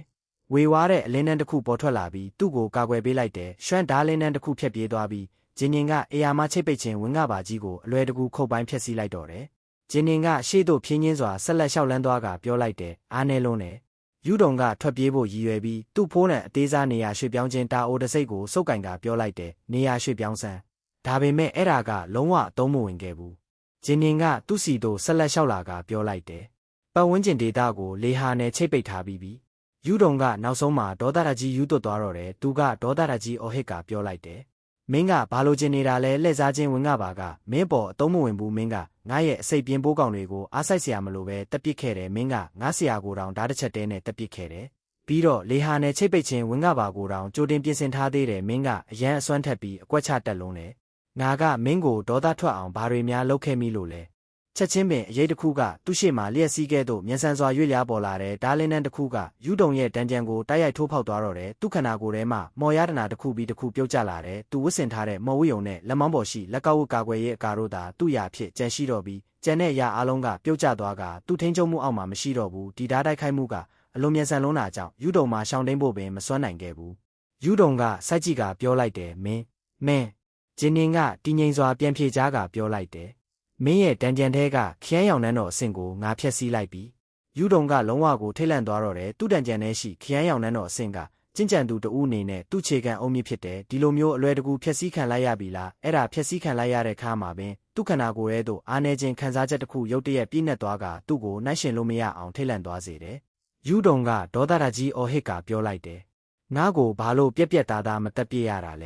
ဲဂျင်းနင်ကခေါင်းခန်းကပြောလိုက်တယ်မင်းကိုတက်ရမလားမင်းကိုတက်တည်သွားမှာစိုးရိမ်လို့မင်းရဲ့တန်ကြံထဲကခရမ်းရောင်နှန်းတော်အဆင့်ကိုငါရိုးရိုးလေးဖျက်ဆီးလိုက်တာပဲအကယ်လေးခရမ်းရောင်နှန်းတော်အဆင့်သာရှိနေရင်ယူတုံကသူ့ခရမ်းရောင်နှန်းတော်အဆင့်ရေကန်ကိုအလွယ်တကူကိုပိုင်ပောက်ကွဲစေနိုင်လိမ့်မယ်ဒါပေမဲ့သူ့ခရမ်းရောင်နှန်းတော်အဆင့်ဖျက်ဆီးခံလိုက်ရတာကြောင့်ယူတုံကတာမန်တေမျိုးတဦးဖြစ်တို့ပြောင်းလဲသွားလေပြီးတေချာပေါက်တာမန်တေမျိုးတဦးဖြစ်နေပေမဲ့သူ့ခန္ဓာကိုယ်ကတဘာဝအနှစ်သာရစွမ်းအားဖြင့်နှစ်ပေါင်းများစွာပြုစုပြောထောင်ခံခဲ့ရတာကြောင့်တာမန်မွေးရပါအဆင့်တက်ရှိတဦးနဲ့ရှင်နိုင်လောက်အောင်အတော်လေးအစွမ်းထက်နေစေဖြစ်ပေမဲ့ကံမကောင်းစွာနဲ့ယခုအခါသူကမော်ရတနာတွေကိုအသုံးပြုနိုင်တော့မှာမဟုတ်ဘူးတဘာဝအားဖြင့်သူကဂျင်းနေရဲ့ရှေ့မှာကိုတက်တည်နိုင်မယ်ပဲမဟုတ်တော့ဘူးယူတုံရဲ့မျက်နှာပေါ်မှာထိတ်လန့်မှုအရေးအယောင်ပေါ်လာကပြောလိုက်တယ်ငါကိုတက်တည်သွားမှာကိုစိုးရိမ်လို့ဟုတ်လားဒါကဘလို့အညိုးအာဇာတာမျိုးပါလဲဒီလူကသူ့ကိုတက်တည်ခွင့်တောင်မပေးဘူးလားသူခရမ်းရောင်နှန်းတော်အဆင့်ဖြည့်ဆည်းခံလိုက်ရတာနဲ့အမျှသူ့ပတ်ဝန်းကျင်ရှိဝင်ကပါကလည်းတဘာဝအတိုင်းပျောက်ကွယ်သွားတော့တယ်မူမြောက်သားနဲ့ရေဖြူခွေးကြီးတို့လည်းရှောက်လာကြတယ်ဂျင်းနင်ကအေးဆက်စွာရေမောကပြောလိုက်တယ်ဒါကိုခန်းစားကြည့်လိုက်စမ်းပါသူ့တဘာဝအနှစ်သာရစွမ်းအားကသူ့ရှေ့မှာတောက်ပတ်တဲ့အခရာတစ်စိတ်တစ်ခုအဖြစ်အလျင်မြန်ပုံပေါ်လာတဲ့တောက်ပတ်နေတဲ့အခရာကိုမြင်လိုက်ရတော့ယူတုံကတခုခုကိုသဘောပေါက်သွားပုံရတဲ့ချက်ချင်းပင်သူ့မျက်နှာပေါ်မှာလုံးဝကြောက်ရွံ့ထိတ်လန့်မှုတွေပေါ်လာပြီးထွက်ပြေးဖို့ချက်ချင်းလှည့်လိုက်တဲ့ဂျင်းနင်ကသူ့လက်ချောင်းတွေကိုညင်သာစွာခောက်လိုက်ပြီးအဲ့ဒီတောက်ပတ်တဲ့အခရာတစ်စိတ်ကိုယူတုံရဲ့ခန္ဓာကိုယ်ထဲသို့ပို့လွှတ်လိုက်တော့တယ်ယူတုံကတနာစရာကောင်းတဲ့အော်ဟစ်တန်နဲ့ပြောလိုက်တယ်မလုပ်ပါနဲ့သူ့ရေပြားနဲ့အယိုးတွေစတင်လိန်ကောက်လာပြီးသူ့ရေပြားကလည်းနီးရဲလာတော့တယ်အာနာကျင်ကြိုက်ခဲနေရဲ့အော်ဟစ်တန်တစ်ခုသူ့လက်ချောင်းထဲမှာထွက်ပေါ်လာတယ်ယူတုံကအရှင်လက်ပြုတ်ခံနေရတဲ့ပစွန်ထုတ်ကြီးတစ်ကောင်နဲ့တူနေတဲ့သူ့ခန္ဓာကိုယ်တစ်ခုလုံးနီးရဲလာပြီးမြေပြင်ပေါ်သို့လဲကျကတဆက်ဆက်တုံရင်လျက်လူးလိမ့်နေတော့တယ်သူ့ရေပြားအောက်မှာမရေမတွက်နိုင်တဲ့ပိုးကောင်တွေတွားသွားနေတယ်လို့ခံစားရပြီးသူ့ရေပြားတွေမီးလောင်ကျွမ်းကမီးနဲ့လာတာကိုပင်သူမြင်တွေ့နိုင်တယ်မူးမြောက်သားကချိုးဝက်စွာတုံးလှုပ်သွားပြီးစိတ်ထဲမှရေရွတ်လိုက်တယ်နှလုံးသားလောင်ကျွမ်းခြင်းကျင့်စဉ်လားဒါကအဖြူမဲကျောင်းတော်တာအိုစူဆောင်းရေးတိုက်တွင်ရှိတဲ့နှိပ်စက်ခြင်းနေစနစ်တစ်ခုဖြစ်တယ်အဲ့ဒီမှာတိုက်ခိုက်ရေးစွမ်းရည်တိတ်မရှိတာကြောင့်အဲ့ဒါကိုလဲလှယ်ဖို့အဖြူမဲဆေးလုံးတွေအများကြီးမလိုအပ်ခဲ့ဘူးဂျင်းရင်ကအဲ့ဒါကိုအချိန်ကြာမြင့်စွာကလေးကမှတ်သားထားခဲ့တယ်သူအဲ့ဒါကိုမှတ်သားခဲ့စဉ်ကသူ့ရန်သူတွေကိုအဲ့ဒီအရာတာကိုခံစားစေဖို့ရည်ရွယ်ချက်နဲ့သာဖြစ်တယ်သူတို့နှလုံးသားတွေကိုမိရှုခံရတဲ့အရာတာကိုခံစားခိုင်းဖို့ဖြစ်တယ်ဂျင်းရင်ရဲ့ဖခင်နဲ့မိခင်တည်ဆုံးခဲ့စဉ်ကသူကိုယ်တိုင်လည်းအဆုံးစွန်နဲ့နာကျင်ကြိုက်ခဲမှုတွေမျောလင်းချက်ကင်းမဲ့ခြင်းတွေနဲ့အမုန်းတရားတွေနဲ့ပြည့်နှက်နေခဲ့တယ်လက်စားချေရမှာလည်းအဲ့ဒီအတိုင်းပဲလှုပ်ဆောင်ဖို့သူအချိန်ကြာမြင့်စွာကလေးကဆုံးဖြတ်ထားခဲ့တယ်ယူတုံကဂျင်းရင်ကိုယူသွမှုတွေပြည့်နှက်နေတဲ့မျက်လုံးတွေနဲ့စိုက်ကြည့်ကအကွဲနေတဲ့အတန်နဲ့အော်ဟစ်ပြီးပြောလိုက်တယ်ငါ့ကိုပြောပါဂျင်းရင်ကအေးဆက်စွာနာမုတ်ကပြောလိုက်တယ်မင်းကတကယ်တော့စိတ်ကြည်လင်နေတော့မဲ့တောင်ပြောင်ရုပ်တန်ထန်အဆင့်ကျင့်ကြံသူတယောက်ရဲ့ဝိညာဉ်ကိုပိုင်ဆိုင်ထားတယ်ဆိုရင်တော့မင်းဒီလောက်ကြာတတိယနေဖို့ဆိုတာစိတ်ကူးနဲ့တောင်မှန်းစလို့မရဘူးမင်းရဲ့တာအိုနှလုံးသားကငါမျောလင့်ထားတာထက်တောင်ပိုပြီးခိုင်မာနေပုံရတယ်ယူတုံရဲ့မျက်လုံးတွေမှာနာကြီးမှုတွေနဲ့ပြည့်နှက်နေကပြောလိုက်တယ်ဘာကြောင့်လဲဘာလို့လဲဂျင်းရင်အတွက်မူသူကသူ့ဘေးမှာရှိတဲ့ဦးလေးဖြူစီတို့လက်ကြည့်လိုက်တယ်ဦးလေးဖြူကချက်ချင်းပင်မြူကိုးတွေအဖြစ်ပြောင်းလဲသွားပြီးနောက် နှင်းကဲ့သို့ဖြူဖွေးရဲ့ခွေးကြီးတစ်ကောင်ဖြစ်ပြန်လဲပုံပေါ်လာတော့တယ်ရေဖြူခွေးကြီးကယူဒုံစီတို့ကြီးကပြောလိုက်တယ်ယူဒုံမင်းကကိုမှတ်မိလားယူဒုံရဲ့နာကျင်နေတဲ့မျက်လုံးတွေကရုတ်တရက်တုန်လှုပ်မှုနဲ့နာကြီးမှုတို့နဲ့ပြည့်နှက်သွားတဲ့အင်မော်တယ်လမ်းစဉ်ကျင့်ကြံသူတွေမှာပြည့်စုံလို့နီးပါးမှတ်ဉာဏ်တွေရှိကြတယ်ဦးလေးဖြူကယခုအခါတောင်ပြောင်ရုပ်တန်ထန်အဆင့်အဆင့်ကြောက်မက်ဖွယ်တားရဲမိစ္ဆာတစ်ကောင်ဖြစ်နေပြီးလူသားပုံစံနဲ့ရှိနေတာကြောင့်ယူဒုံကသူ့ကိုအစောပိုင်းကမမှတ်မိနိုင်ခဲ့တာဖြစ်တယ်ယခုဦးလေးဖြူသူ့ရဲ့စစ်မှန်တဲ့ပုံစံတို့ပြန်လည်ရောက်ရှိသွားတဲ့အခါယူဒုံကအဲ့ဒီနှစ်ကဖြစ်ရက်တွေကိုချက်ချင်းပြန်စဉ်းစားမိသွားတော့တယ်တခင်လေးကြည့်ပါဦးဟိုမိမငယ်လေးကအတော်လေးဆွဲဆောင်မှုရှိတယ်အဲ့ဒီမျက်နှာအဲ့ဒီအငွေ့သက်အဲ့ဒီဟန်ပန်အိုဟိုဟိုအင်းလုံးဝမစိုးဘူးပဲပြီးတော့သူမကကိုဝန်လဲရှိနေကုန်ရတယ်ဟာငါသဘောကျတဲ့ပုံစံပဲမင်းတို့နှစ်ယောက်ဟိုကိုသွားပြီးအဲ့ဒီမိမငယ်လေးကိုအရှင်ဖမ်းခဲ့တတိတော်ထားတော့သူမဘေးကဟိုလူနှစ်ယောက်စလုံးကခရမ်းရောင်နှန်းတော်အဆင့်ကျင့်ကြံသူတွေချစ်တဲ့နယ်မင်းတို့နှစ်ယောက်ပေါ်စပြီးမကြရှုံးတာအကောင်းဆုံးပဲတခင်လေးကျွန်တော်တို့ကိုသာလွှဲထားလိုက်ပါအဲ့ဒီမိမငယ်လေးကိုကျွန်တော်တို့တေချာပေါက်ဖမ်းပြီးတခင်လေးစီခေါ်လာခဲ့ပါမယ်အဲ့ဒီဖြစ်ရက်တွေအဲ့ဒီတိုက်ပွဲအရာအလုံးကသူ့စိတ်ထဲသို့ဝင်ရောက်လာတယ်သူ့မှတ်ဉာဏ်နဲ့ဆိုင်ထဲမှာအဲ့ဒီလူနှစ်ယောက်စလုံးကအဲ့ဒီမျိုးသမီးအတွက်သူတို့အသက်ကိုစတေးဖို့မိမြဆန္ဒရှိခဲ့ကြောင်းကိုသူပြန်နှွေးတော့မိလိုက်တယ်ညီမလေးမင်းတို့နှစ်ယောက်သွားတော့ရွှဲသွားတော့အဖြူလေးသူမကိုခေါ်သွားလိုက်အဲ့ဒီတိုက်ပွဲမှာသူနဲ့သူ့ကြံရပါရွှေရီတို့နှစ်ဦးစလုံးကခရမ်းရောင်နှန်းတော်အဆင့်အထွတ်ထိပ်အဆင့်ကျင့်ကြံသူများသာဖြစ်ကြပြီးသူတို့ရဲ့ပြိုင်ဘက်တွေကတော့တားမြစ်ကျင့်စဉ်တွေကိုအသုံးပြုခဲ့ကြတယ်အဲ့ဒီအမျိုးသမီးရဲ့အကိုဖြစ်သူကလွန်စွာစွမ်းအားကြီးမားတယ်သူကသူတို့နှစ်ယောက်ကိုချုံနှောင်ထားနိုင်ခဲ့ပြီးအဲ့ဒီအမျိုးသမီးကိုအပြင်းထန်ဒဏ်ရာရနေတဲ့အခြားလူငယ်တဦးနဲ့အတူထွက်ပြေးခွင့်ပေးခဲ့တယ်ဒါပေမဲ့နောက်ဆုံးမှာသူနဲ့ရွှေရီတို့ကအဲ့ဒီအမျိုးသမီးရဲ့အကိုဖြစ်သူကိုဒေါသတကြီးနဲ့တဘာဝကြပင်တက်ပစ်ခဲ့ကြတယ်ယူဒုံရဲ့ခန္ဓာကိုယ်တစ်ခုလုံးမီးလောင်ကျွမ်းဆက်ပြုတ်နေပြီချစ်တယ်သူကလုံးဝသွေးအောင်လန်းနေတဲ့မျက်လုံးတွေနဲ့ဂျင်းင်းစီတို့စိုက်ကြည့်ကပြောလိုက်တယ်သူတို့ဂျင်းင်းရဲ့မျက်လုံးတွေမှာမျက်ရည်တွေစတင်ပေါ်လာပြီးသူကဟိန်းဟောက်ကပြောလိုက်တယ်သူတို့ကငါရဲ့အဖေမင်းနဲ့ဦးလေးတွေရဲ့ပြီးတော့ငါကအဲ့ဒီအမျိုးသမီးကိုဝင်ဆောင်ထားတဲ့ကလေးပဲငါကလက်စားချေဖို့လာခဲ့တာငါဦးလေးယူချီမောင်ငါမေယူချီရွှေငါဖေကြီးကျော်ဂျင်းင်းကနာကျင်မှုနဲ့ယူသွမှုတွေပြည့်နှက်နေတဲ့မျက်လုံးတွေနဲ့သူ့ကိုစိုက်ကြည့်ကပြောလိုက်တယ်အဲ့ဒီအချိန်တုန်းကမင်းသူတို့ကိုနည်းနည်းလေးတောင် view မဆိုင်ခဲ့ဘူးမဟုတ်လားတကယ်တော့မင်းသူတို့ကိုအကုန်မေ့တောင်မေ့သွားပြီဒါပေမဲ့အခုငါကသူတို့အတွက်လက်စားချေကိုရောက်လာပြီဂျင်းရင်ရဲ့စကားလုံးတွေကသူ့နှလုံးသားအနက်ရှိုင်းဆုံးနေရာမှတလုံးချင်းထွက်ပေါ်လာတာဖြစ်တယ်ယူဒုံအတွက်မူအဲ့ဒီတားမွေးဝတ်စုံနဲ့လူငယ်ထမ်းမှစီးထွက်လာတဲ့အမုန်းတရားတွေကိုသူအာယုံခံနိုင်နေတယ်သူကစိတ်ထဲမှရေရွတ်ကပြောလိုက်တယ်ဒီလူငယ်ကအဲ့ဒီအမျိုးသမီးကိုဝင်ဆောင်ထားခဲ့တဲ့ကလေးလားယူဒုံကဆက်တွေးတော့ကပြောလိုက်တယ်နှစ်ပဲရှိသေးတယ်အဲ့ဒီကလေးကမွေးလာပြီးအခုငါဆရာတောင်ပြောင်ရုပ်တန်ထန်အဆင့်ကျင့်ကြံသူလက်ချမ်းကိုတောင်လွယ်ကူကူတက်ပစ်နိုင်နေပြီငါယူဒုံကဘလို့ရန်သူမျိုးကိုဖန်တီးခဲ့မိပါလဲ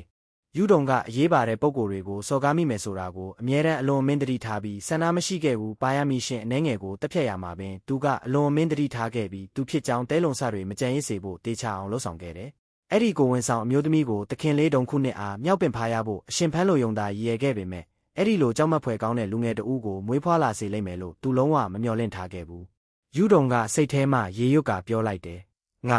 ငါကဒီလိုမျိုးကြဆုံးရတော့မှာလားသူနှိပ်စက်ခံရမှုကြောင့်ယူဒုံကအလွန်မင်းနာကျင်ကြိုက်ခဲနေပေမဲ့သူ့စိတ်ထဲမှာမြင်ကွင်းတစ်ခုပြီးတစ်ခုလျက်တစ်ပြက်ဖြတ်ပြေးသွားတော့တယ်လူငယ်ဘဝကအောက်ခြေမှနေမိတို့ရုန်းကန်တက်လန်းခဲ့ရတယ်ဆိုတဲ့မြင်ကွင်းတွေရဲ့ဖြစ်တယ်ပုံမမြင့်မားတဲ့အဆင့်တွေတို့ရောက်ရှိဖို့သူကဘယ်ရာကိုမဆိုလှုပ်ဆောင်ဖို့ဆန္ဒရှိခဲ့တယ်သူကသူ့ထက်ပုံမအစွမ်းထက်တဲ့ပုံကိုယ်တွေကိုပင်ကစားနိုင်ချဲလဲနိုင်ခဲ့ပြီးသူတို့ကိုသူ့နယ်ရုပ်တွေအဖြစ်ပြောင်းလဲနိုင်ခဲ့တယ်ယခုမူကားသူကတောင်ပြောင်ရုပ်တန်ထန်အဆင့်ကျင်ကြအန်သူတဦးဖြစ်လာခဲ့ပြီးယူဒုံကစိတ်ထဲမှညီးတွားကပြောလိုက်တယ်ငါတစ်သက်လုံးအကွက်ချတွက်ချက်လာခဲ့ပေမဲ့ဒီဟာကြောင့်ကြာဆုံးရပြီယူဒုံရဲ့မျက်လုံးတွေကနာကျင်မှုတွေနဲ့ပြည့်နှက်နေတဲ့ရုတ်တရက်သူကနောက်ဆုံးအကြိမ်ဖြစ်ဒေါသတကြီးအော်ဟစ်လိုက်တယ်ကောင်းကင်ကြီးကငါ့ကိုပူပေါင်းကြံစီကြတာပဲငါဒါကိုလက်မခံဘူးငါလက်မခံနိုင်ဘူးသူ့အော်ဟစ်တန်ကစံအိမ်တွင်ပဲတင်ထက်သွားတာနဲ့အမျှယူဒုံရဲ့မီးလောင်ကျွမ်းနေတဲ့ခန္ဓာကိုယ်ကရုတ်တရက်မီးတောက်တွေထထောက်လာကသူ့ခန္ဓာကိုယ်တစ်ခုလုံးကင်ခံရတယ်လို့ဖြစ်လာတော့တယ်ဂျင်းနေအတွက်မူသူကတည်ငြိမ်စွာကြည်နေုံသာကြည်နေတဲ့ရုတ်တရက်သူ့လက်ထဲမှာအမွှေးတိုင်ခွက်တစ်ခုထွက်ပေါ်လာတယ်ဂျင်းနင်ကစိတ်ထဲမှအမိတ်ပေးကပြောလိုက်တယ်တင်းယူလိုက်စမ်းဝိညာဉ်တစ်ခုကအမွှေးတိုင်ခွက်ထဲသို့တိုက်ရိုက်ဆုပ်ယူခံလိုက်ရတာကိုဂျင်းနင်ရဲ့မြင့်မြတ်တဲ့အာယုံဖြင့်ရှင်းလင်းစွာမြင်တွေ့နိုင်တဲ့ဝိညာဉ်တွေကိုဆုပ်ယူနိုင်စွမ်းရှိတဲ့မရေမတွက်နိုင်တဲ့တစေများအဝတ်လိပ်လိုမျိုးဝိညာဉ်ကိုစန့်ကျင်တိုက်ခိုက်ဖို့ရည်ရွယ်မော်ရတနာအမျိုးအစားတွေအများကြီးရှိတယ်ဂျင်းနင်ရဲ့အမွှေးတိုင်ခွက်မှာမူအလားတူအကျိုးသက်ရောက်မှုရှိပေမဲ့ရည်ရွယ်ချက်မတူညီတဲ့ပစ္စည်းတစ်ခုဖြစ်တယ်ဒါပေမဲ့အဲ့ဒါကဝိညာဉ်တစ်ခုကိုဆုပ်ယူပြီးနောက်ဝိညာဉ်ရဲ့စွမ်းအားကိုဖျက်ဆီးဖို့သာရည်ယူပြီးအဲ့ဒါကိုအမှန်တကယ်တိုက်ခိုက်ဖို့အသုံးမပြုနိုင်တဲ့အထောက်အကူပြုယတနာတစ်မျိုးဖြစ်သတ်မှတ်နိုင်တယ်။မူးမြောက်သားကတပြင်းကြကပြောလိုက်တယ်။ ဒီယူတုံကလည်းကြောက်စရာကောင်းတဲ့ပုံကိုတယောက်လို့သတ်မှတ်နိုင်တယ်သူကတာမန်တင်မျိုးဘဝကနေတောင်ပြောင်းရုပ်တန်ထန်အဆင့်ကျင့်ကြံသူအဆင့်အထိတက်လန်းနိုင်ခဲ့ပြီးတောင်ပြောင်းရုပ်တန်ထန်အဆင့်ကျင့်ကြံသူလက်ချမ်းရဲ့သမီးကိုတောင်သူ့အတွက်အသက်ဆုံးဖို့ဆန္ဒရှိအောင်လုပ်နိုင်ခဲ့တာပဲကြောက်စရာကောင်းတယ်စကားတစ်ဝက်မှာမူးမြောက်သားကရုတ်တရက်စကားပြောရက်သွားတဲ့အနီးရှိဂျင်းရင်ကိုသူမကြည့်ပဲမနေနိုင်ခဲ့ဘူးဘလို့ပဲဖြစ်ဒီယူတုံကဂျင်းရင်ရဲ့မုန်းတရားတဲ့ရန်သူဖြစ်တယ်မဟုတ်လား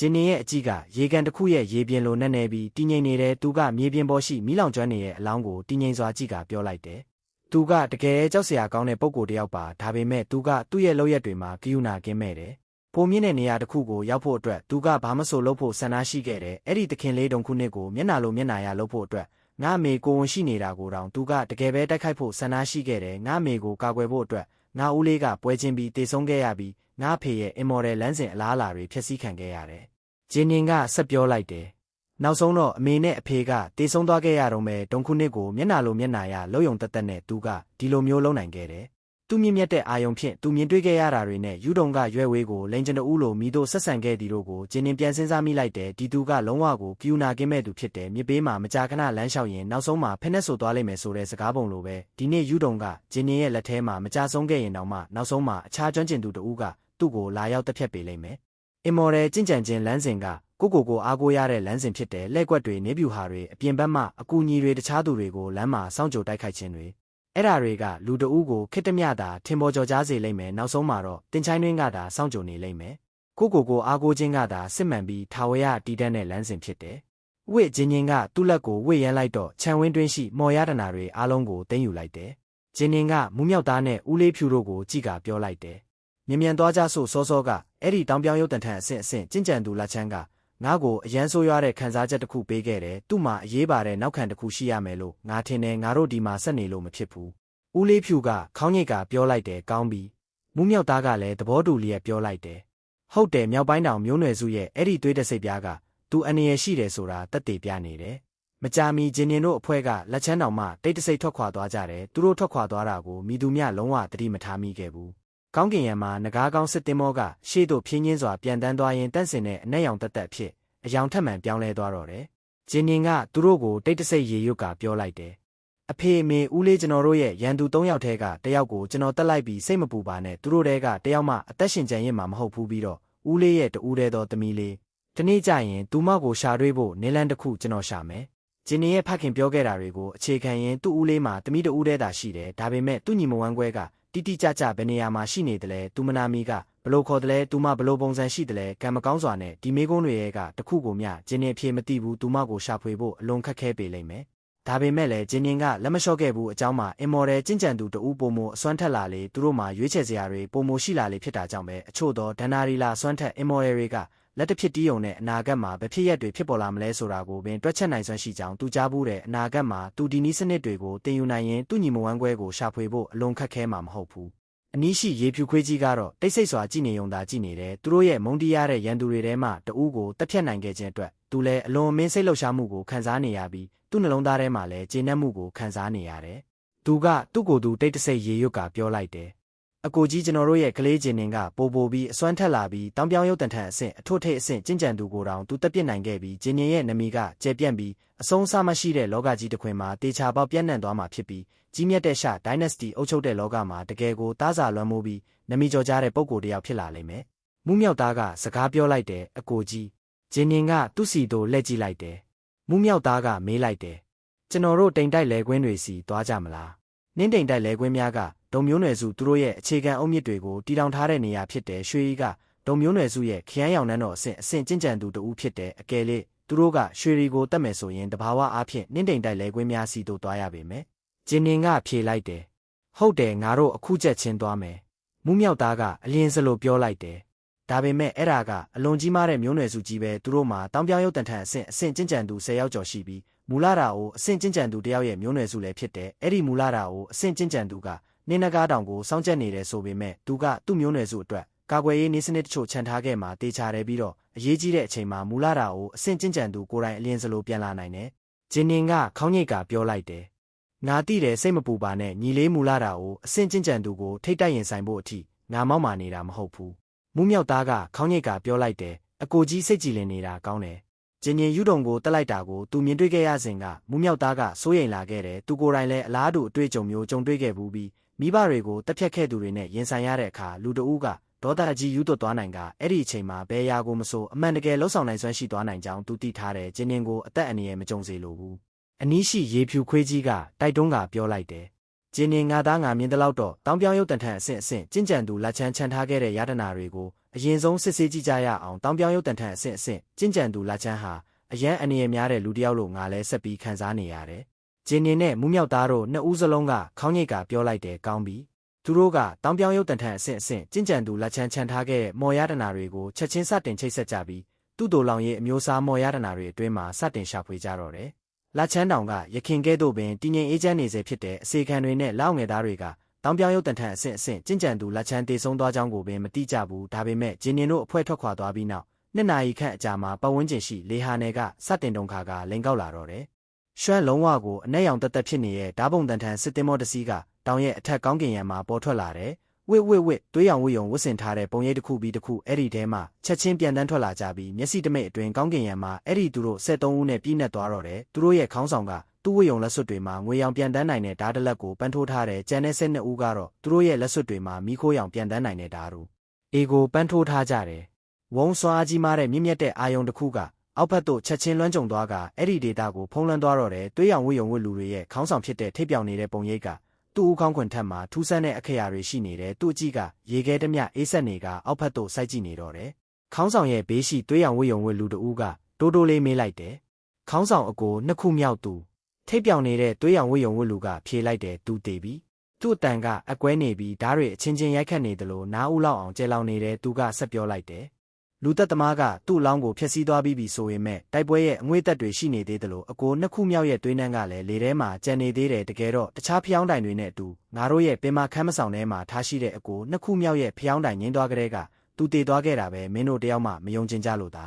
ကဘလို့လို့ဖြစ်နိုင်မှာလဲအကိုနှစ်ခုမြောက်အိုကြီးကတက်တန်းကုံဆုံးဖို့နီးကပ်နေပြီဖြစ်ပြီးအနားယူဖို့လက်ချမ်းတောင်ကိုပြန်လာခဲ့တာလေသူ့မှာရန်သူတွေမရှိတယ်လို့ရှိခဲ့ရင်တောင်မှမြောက်ပိုင်းတောင်မျိုးနွယ်စုရဲ့ငါတို့သွေးတစိပ်ပြားကိုသူထုတ်ပြလိုက်တဲ့အခါသူတို့ကို6လက်နိုင်တဲ့မဟုတ်လားဘသူကအကိုနှစ်ခုမြောက်အိုကြီးကိုအတင်းကျပ်တက်ရဲမှာလဲအကိုနှစ်ခုမြောက်အိုကြီးကလည်းအရန်အစွမ်းထက်တာပဲအကိုနှစ်ခုမြောက်အိုကြီးကစစ်ပွဲအောင်မြင်မှုတွေအများကြီးကြောင့်သူ့ရဲ့လက်ချမ်းဓာဝင်ကပါကိုရရှိခဲ့တာဖြစ်ပြီးအဲ့ဒါကအရန်စွမ်းအားကြီးတယ်တောင်ပြောင်းရုပ်တန်ထန်အဆင့်ကဘာယာမီရှင်အနေငယ်ကသူ့ကိုအနိုင်ယူနိုင်ကောင်းအနိုင်ယူနိုင်လိမ့်မယ်ဒါပေမဲ့သူကအချိန်တိုင်းတာတစ်ခုအထိတော့ခံနိုင်ရရှိတဲ့နဲ့သူ့ရဲ့ထွက်ပြေးနိုင်စွမ်းတွေကိုထည့်တွက်ရင်သူထွက်ပြေးဖို့တိတ်ခတ်ခဲမှာမဟုတ်ဘူးတခုတည်းသောဖြစ်နိုင်ခြေကတစုံတစ်ယောက်ကအကိုနှစ်ခုမြောက်အိုကြီးရဲ့စွမ်းရည်တွေအားလုံးကိုသိနေပြီးသူ့ကိုဓာတ်တစ်ချက်တည်းနဲ့တတ်နိုင်အောင်အထူးစီစဉ်ထားတာပဲဖြစ်ရမယ်။အုပ်စုကသူတို့အချင်းချင်းဆက်လက်စကားပြောနေကြတယ်။အကိုနှစ်ခုမြောက်အိုကြီးကငါတို့တက်စုမှာရာစုနှစ်တစ်ခုကျော်ကြာတိုက်ခိုက်ခဲ့တယ်မရေမတွက်နိုင်တဲ့မျိုးဆက်ပေါင်းများစွာကညီအကိုတွေဟာသူနဲ့တသက်တာခင်မင်းရင်းနှီးမှုတွေတိဆောက်ခဲ့ကြတယ်။သူကသူ့ရဲ့ကိုယ်ပိုင်လက်ချမ်းတောင်ကိုပြန်သွားခဲ့ပေမဲ့ဒီနေရာမှာတယောက်ရဲ့တက်ဖြတ်ခြင်းကိုခံလိုက်ရတယ်တခြားအကိုကြီးတွေက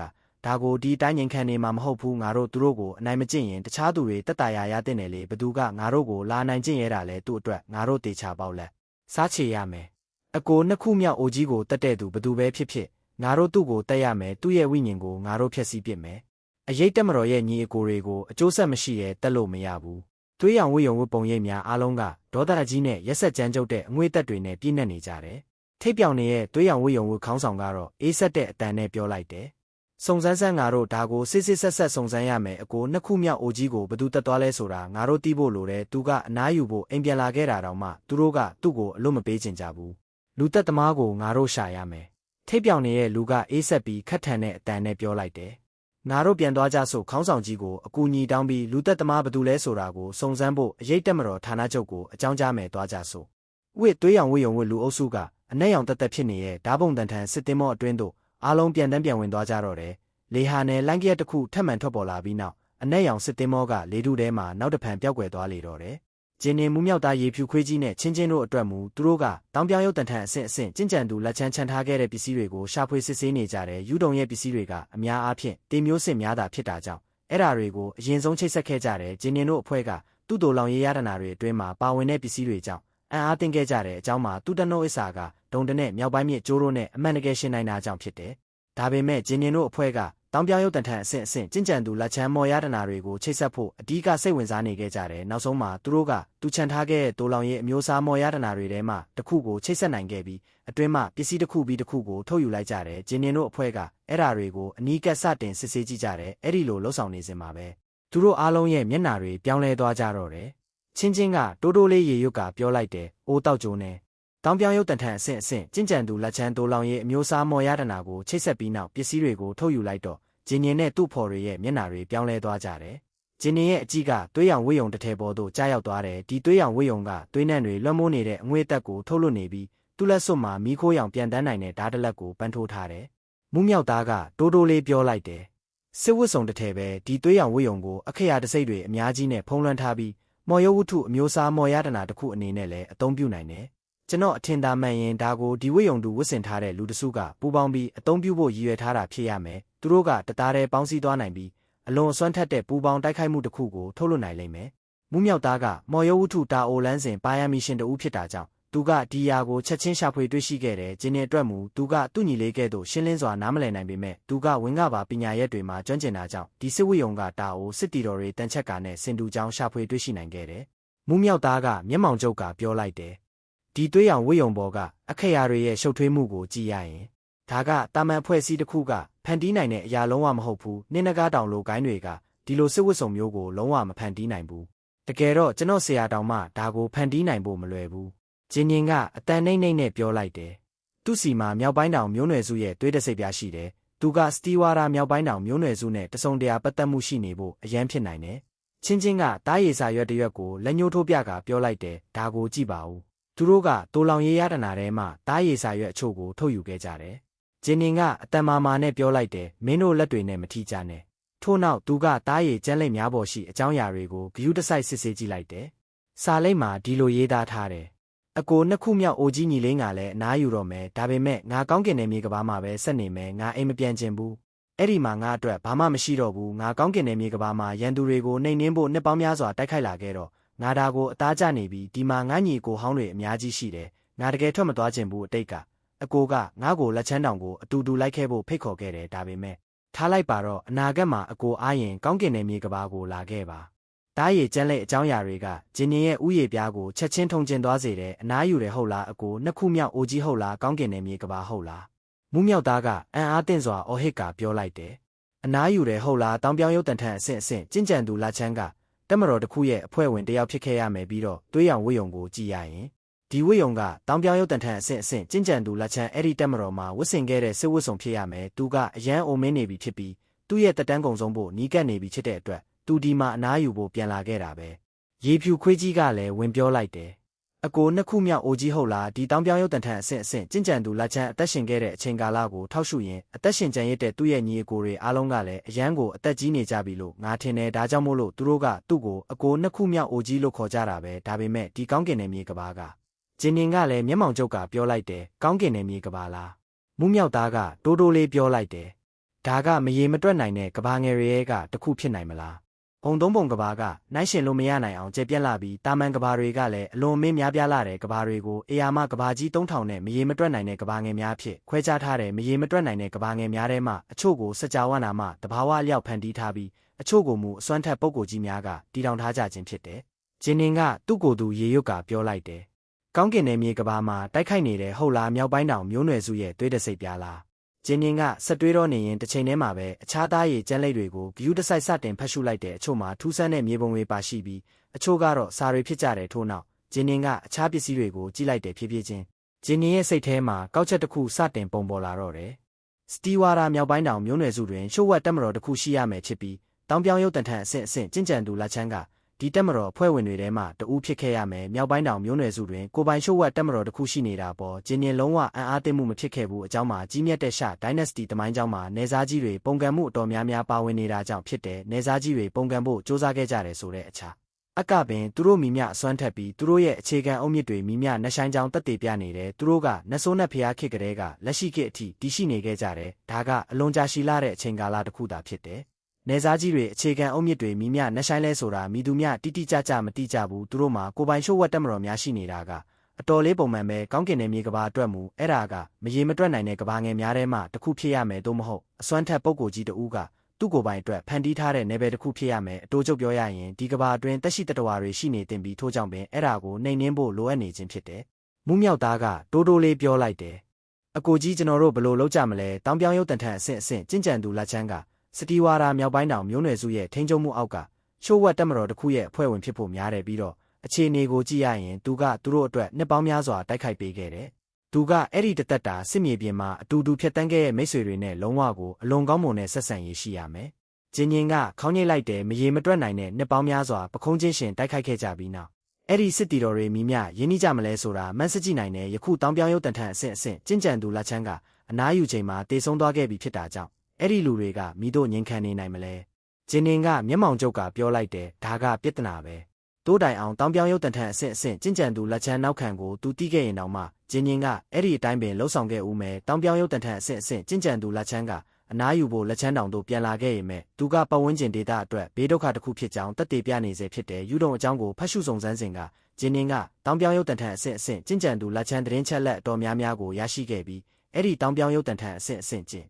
ကြံသူဖော်ပြချက်မှာသူကလူများပြားကိုစော်ကားခဲ့တဲ့ဆိုးရုပ်ပြီးသဘောထားသေးတိမ်တဲ့သူတူဖြစ်တယ်တက်မတော်အတွင်းမှာဖိနှိပ်ထားခဲ့ရတဲ့ဆန္ဒများစွာရှိခဲ့တာကြောင့်ဖြစ်ကောင်းဖြစ်မယ်သူအနားယူတာနဲ့တပြိုင်နက်သူကသူ့စစ်မှန်တဲ့တဘာဝကိုထုတ်ဖော်ကာသူ့စွမ်းအားကိုအားကိုးပြီးရက်ဆက်ကြမ်းကြုတ်စွာလှုပ်ဆောင်ခဲ့တယ်ဂျင်းနင်းကဒီလိုသောလူစားမျိုးကိုကိယူနာပြတ်တာမှာမဟုတ်ဘူးရေဖြူခွေးကြီးကဂျင်းနင်းစီတို့ကြီးကပြောလိုက်တယ်ဂျင်းနင်းငါသားငါတို့ဘာလုပ်ကြမလဲချင်းချင်းကလည်းဂျင်းနင်းစီတို့ကြီးကပြောလိုက်တယ်တခင်ဂျင်းနင်းကမျက်မှောင်ကျုပ်ကပြောလိုက်တယ်အကြီးပြောနေတဲ့တဘာဝအနှစ်သာရစွမ်းအားကိုငါတို့တင်ထားကြမယ်ကျန်တဲ့ရတနာတွေအားလုံးကိုတိုးလောင်ရေးရတနာတွေထည့်လိုက်မယ်ပြီးတော့ချင်းချင်းမြေအောင်နက်နက်ကိုသွားဖို့မင်းရဲ့လေဟာနဲ့နေရာရွှေ့ပြောင်းခြင်းကိုအသုံးပြုပြီးတန်လိုက်ဦးတိုင်းနက်နက်သေးကိုဒါကိုပစ်ချလိုက်ချင်းချင်းကခေါင်းညိတ်ကပြောလိုက်တယ်နှက်ဆိုင်နဲ့တန်လိုက်ဦးတိုင်းလားနားလဲပြီးသူတို့ကအကြီးပြောနေတဲ့တဘာဝအနှစ်သာရစွမ်းအားပေါင်း1000ကိုသာတင်ထားခဲ့ပြီးအနှစ်သာရစွမ်းအားကိုထည့်ထားတဲ့ကြောက်စိမ့်ပလင်းအပါဝင်အခြားအရာအလုံးကိုစွန့်ပစ်လိုက်ကြတဲ့အကြီးပြောနေတဲ့တဘာဝအနှစ်သာရစွမ်းအားကနိုင်ရှင်လို့မရအောင်တန့်စင်ပြီးခြေရာခံလို့မရတာကြောင့်သူတို့အဲ့ဒါကိုတင်ထားနိုင်တယ်ဒါပေမဲ့အခြားအရာအလုံးကပြဿနာဖြစ်လာနိုင်ခြေရှိတယ်မိုးပြရောင်မြွေငယ်လေးကပြောလိုက်တယ်ငါသွားတော့မယ်သူမကမျက်စိတမိတ်အတွင်းပျောက်ကွယ်သွားပြီးလေဟာနယ်ကိုဖျက်တန်းကပျောက်ကွယ်သွားတော့တယ်မြေအောက်နက်နက်မှာတန်လိုက်ဦးတိုင်းတစ်ခုရှိပြီးတာမန်မျက်စိနဲ့မြင်နိုင်တဲ့စွမ်းအားကြီးမားတဲ့တန်လိုက်အလင်းနဲ့နယ်ပယ်တစ်ခုရှိတယ်ချင်းချင်းကယခုအခါချိတ်ဆက်မှုဖြုတ်ထားတဲ့တိုးလောင်ရဲ့အမျိုးအစားမော်ရတနာကိုတန်လိုက်အလင်းနှန်းထဲသို့ဂယူးတစိုက်ပစ်ချလိုက်တော့တယ်ချင်းချင်းပြန်ရောက်လာပြီးပြောလိုက်တယ်ငါအကုန်ပစ်ချလိုက်ပြီသူမကဂျင်းနင်ကိုကြည့်လိုက်တော့ဂျင်းနင်ကခေါင်းညိတ်ကပြောလိုက်တယ်။ကောင်းတဲ့အားလုံးပဲပြန်စဉ်းစားကြည့်ကြရအောင်ငါတို့နောက်ွယ်မှာတဲလွန်စာတစ်ခုခုခြံထားခဲ့မိလား။မူးမြောက်သားကစိုးရိမ်တကြီးပြောလိုက်တယ်။အကိုကြီးစောစောကငါတို့လက်ချမ်းတောင်မှာပေါ်လာတော့ကတောင်ပြောင်းရုပ်တန်ထန်အဆင့်အဆင့်ကျင့်ကြံသူလက်ချမ်းရဲ့အစေခံတွေဒါမှမဟုတ်တပဲ့တွေငါတို့ကိုတတိထားမိသွားဖို့ဖြစ်နိုင်မလား။ဂျင်းနင်ကခေါင်းခါကပြောလိုက်တယ်။စိတ်မပူပါနဲ့ငါရဲ့မြင့်မြတ်တဲ့အာယုံကလက်ချမ်းတောင်တစ်ခုလုံးကိုလွှမ်းကြုံထားပြီးအရာအလုံးကငါရဲ့စောင့်ကြည့်မှုအောက်မှာရှိနေတယ်လူ3ယောက်သားငါတို့ရဲ့ငကားကောင်းစစ်တင်မောကိုမတော်တဆမြင်သွားခဲ့တယ်ဒါပေမဲ့အဲ့ဒီအချိန်တုန်းကစစ်တင်မောကရုပ်ဖြတ်ထားပြီးအယောင်လည်းမတူဘူးအဲ့ဒီစစ်တင်မောကိုမြင်ုံတက်တက်နဲ့သူတို့ငါတို့ကိုခွဲခြားသိနိုင်ဖို့ဆိုတာလုံးဝမဖြစ်နိုင်ဘူးမူးမြောက်သားကခေါင်းညိတ်ကပြောလိုက်တယ်ကောင်းပြီသူတို့ကဒီနေရာသို့တိတ်တဆိတ်လာခဲ့ကြတာကြောင့်တဘာဝအားဖြင့်စစ်တင်မောကိုအလွန်တာမန်ပုံစံမျိုးဖြစ်ရုပ်ဖြတ်ထားခဲ့ကြတယ်သူကဆက်ပြောလိုက်တယ်စစ်တင်မောရဲ့ပုံမှန်တန်ထန်ကိုအခြေခံပြီးသူတို့ငါတို့ကိုရှာတွေ့ဖို့ဆိုတာလုံးဝမဖြစ်နိုင်ဘူးဂျင်းနင်ကခေါင်းညိတ်ကပြောလိုက်တယ်ကောင်းတဲ့အားလုံးပဲအားနည်းချက်တစ်ခုခုစဉ်းစားလို့ရသေးလားသူတို့အားလုံးခေါင်းခါပြကြတယ်သူတို့လာစဉ်ကနိုင်ရှင်လို့မရအောင်တတိထားခဲ့ကြပြီးနေရာရွှေ့ပြောင်းခြင်းဝင်ကပါတွေကိုပင်အသုံးမပြုခဲ့ကြဘူးသူတို့ကဒီနေရာသို့လမ်းတစ်လျှောက်လုံးတိမ်တွေနဲ့မြူကိုးတွေကိုဖျက်တန်းကပြန်တန်းလာခဲ့ကြတယ်လက်ချမ်းတောင်တွင်သူတို့ရဲ့စစ်မှန်တဲ့ရုပ်တွင်ကိုမြင်တွေ့ခဲ့သူ3ဦးသာရှိတယ်အဲ့ဓာတွေကတောင်ပြောင်းရုပ်တန်ထန်အဆင့်အဆင့်ကျင့်ကြံသူလက်ချမ်းယူတုံနဲ့ရွယ်ဝေးတို့ဖြစ်တဲ့အဲ့ဒီ3ဦးစလုံးကယခုတည်ဆုံးသွားကြပြီဖြစ်တယ်ဂျင်းနင်ကပြောလိုက်တယ်ညီလေးနောက်ထပ်ငါရွှေရီကိုသွားတိုက်ခိုက်မယ်မင်းလိုက်သွားဖို့မလိုဘူးရွှေရီကိုကင်တွယ်ရတာကယူတုံကိုကင်တွယ်ရတာထက်အများကြီးပိုခက်လိမ့်မယ်သူကခရမ်းရောင်နှန်းတော်အဆင့်အထွတ်ထိပ်အဆင့်ကျင့်ကြံသူတယောက်တက်တာဖြစ်ပေမဲ့သူကဒုံမျိုးနွယ်စုရဲ့နေမြေထဲမှာရှိနေတယ်မူးမြောက်သားကပြက်သားစွာပြောလိုက်တယ်ကျွန်တော်မှာစိုးရိမ်စရာအခြေအဆက်တွေတန်ရောစင်တွေမရှိဘူးအကိုကြီးတခြားဘာမှထပ်မပြောပါနဲ့တော့ဂျင်းနင်ကညင်သာစွာခေါင်းညိတ်ကပြောလိုက်တယ်ကောင်းပြီလေဒါပေမဲ့ရွှေရီကိုငါတို့ဘလို့ကင်တွယ်ကြမလဲဆိုတာဆုံးဖြတ်ဖို့လိုသေးတယ်ဂျင်းနင်ကအားလုံးကိုဝေ့ကြည့်လိုက်တယ်ချင်းချင်းကအလင်းစလိုပြောလိုက်တယ်အတော်လေးရိုးရှင်းတယ်တခင်မှာမြင့်မြတ်တဲ့အာယုံရှိတယ်လေ တခင်ကဒုံမျိုးနွယ်စုတစ်ခုလုံးကိုအဲ့ဒီအာယုံနဲ့အားဆိုင်စရာမလိုပဲလွှမ်းကြုံထားနိုင်တယ်သူ့ကိုတတ်ဖို့အခွင့်အရေးတစ်ခုရှာတွေ့သေး၍တခင်သူ့ကိုအလွယ်တကူတက်ပစ်နိုင်တယ်မဟုတ်လားမူးမြောက်သားကခေါင်းခါကပြောလိုက်တယ်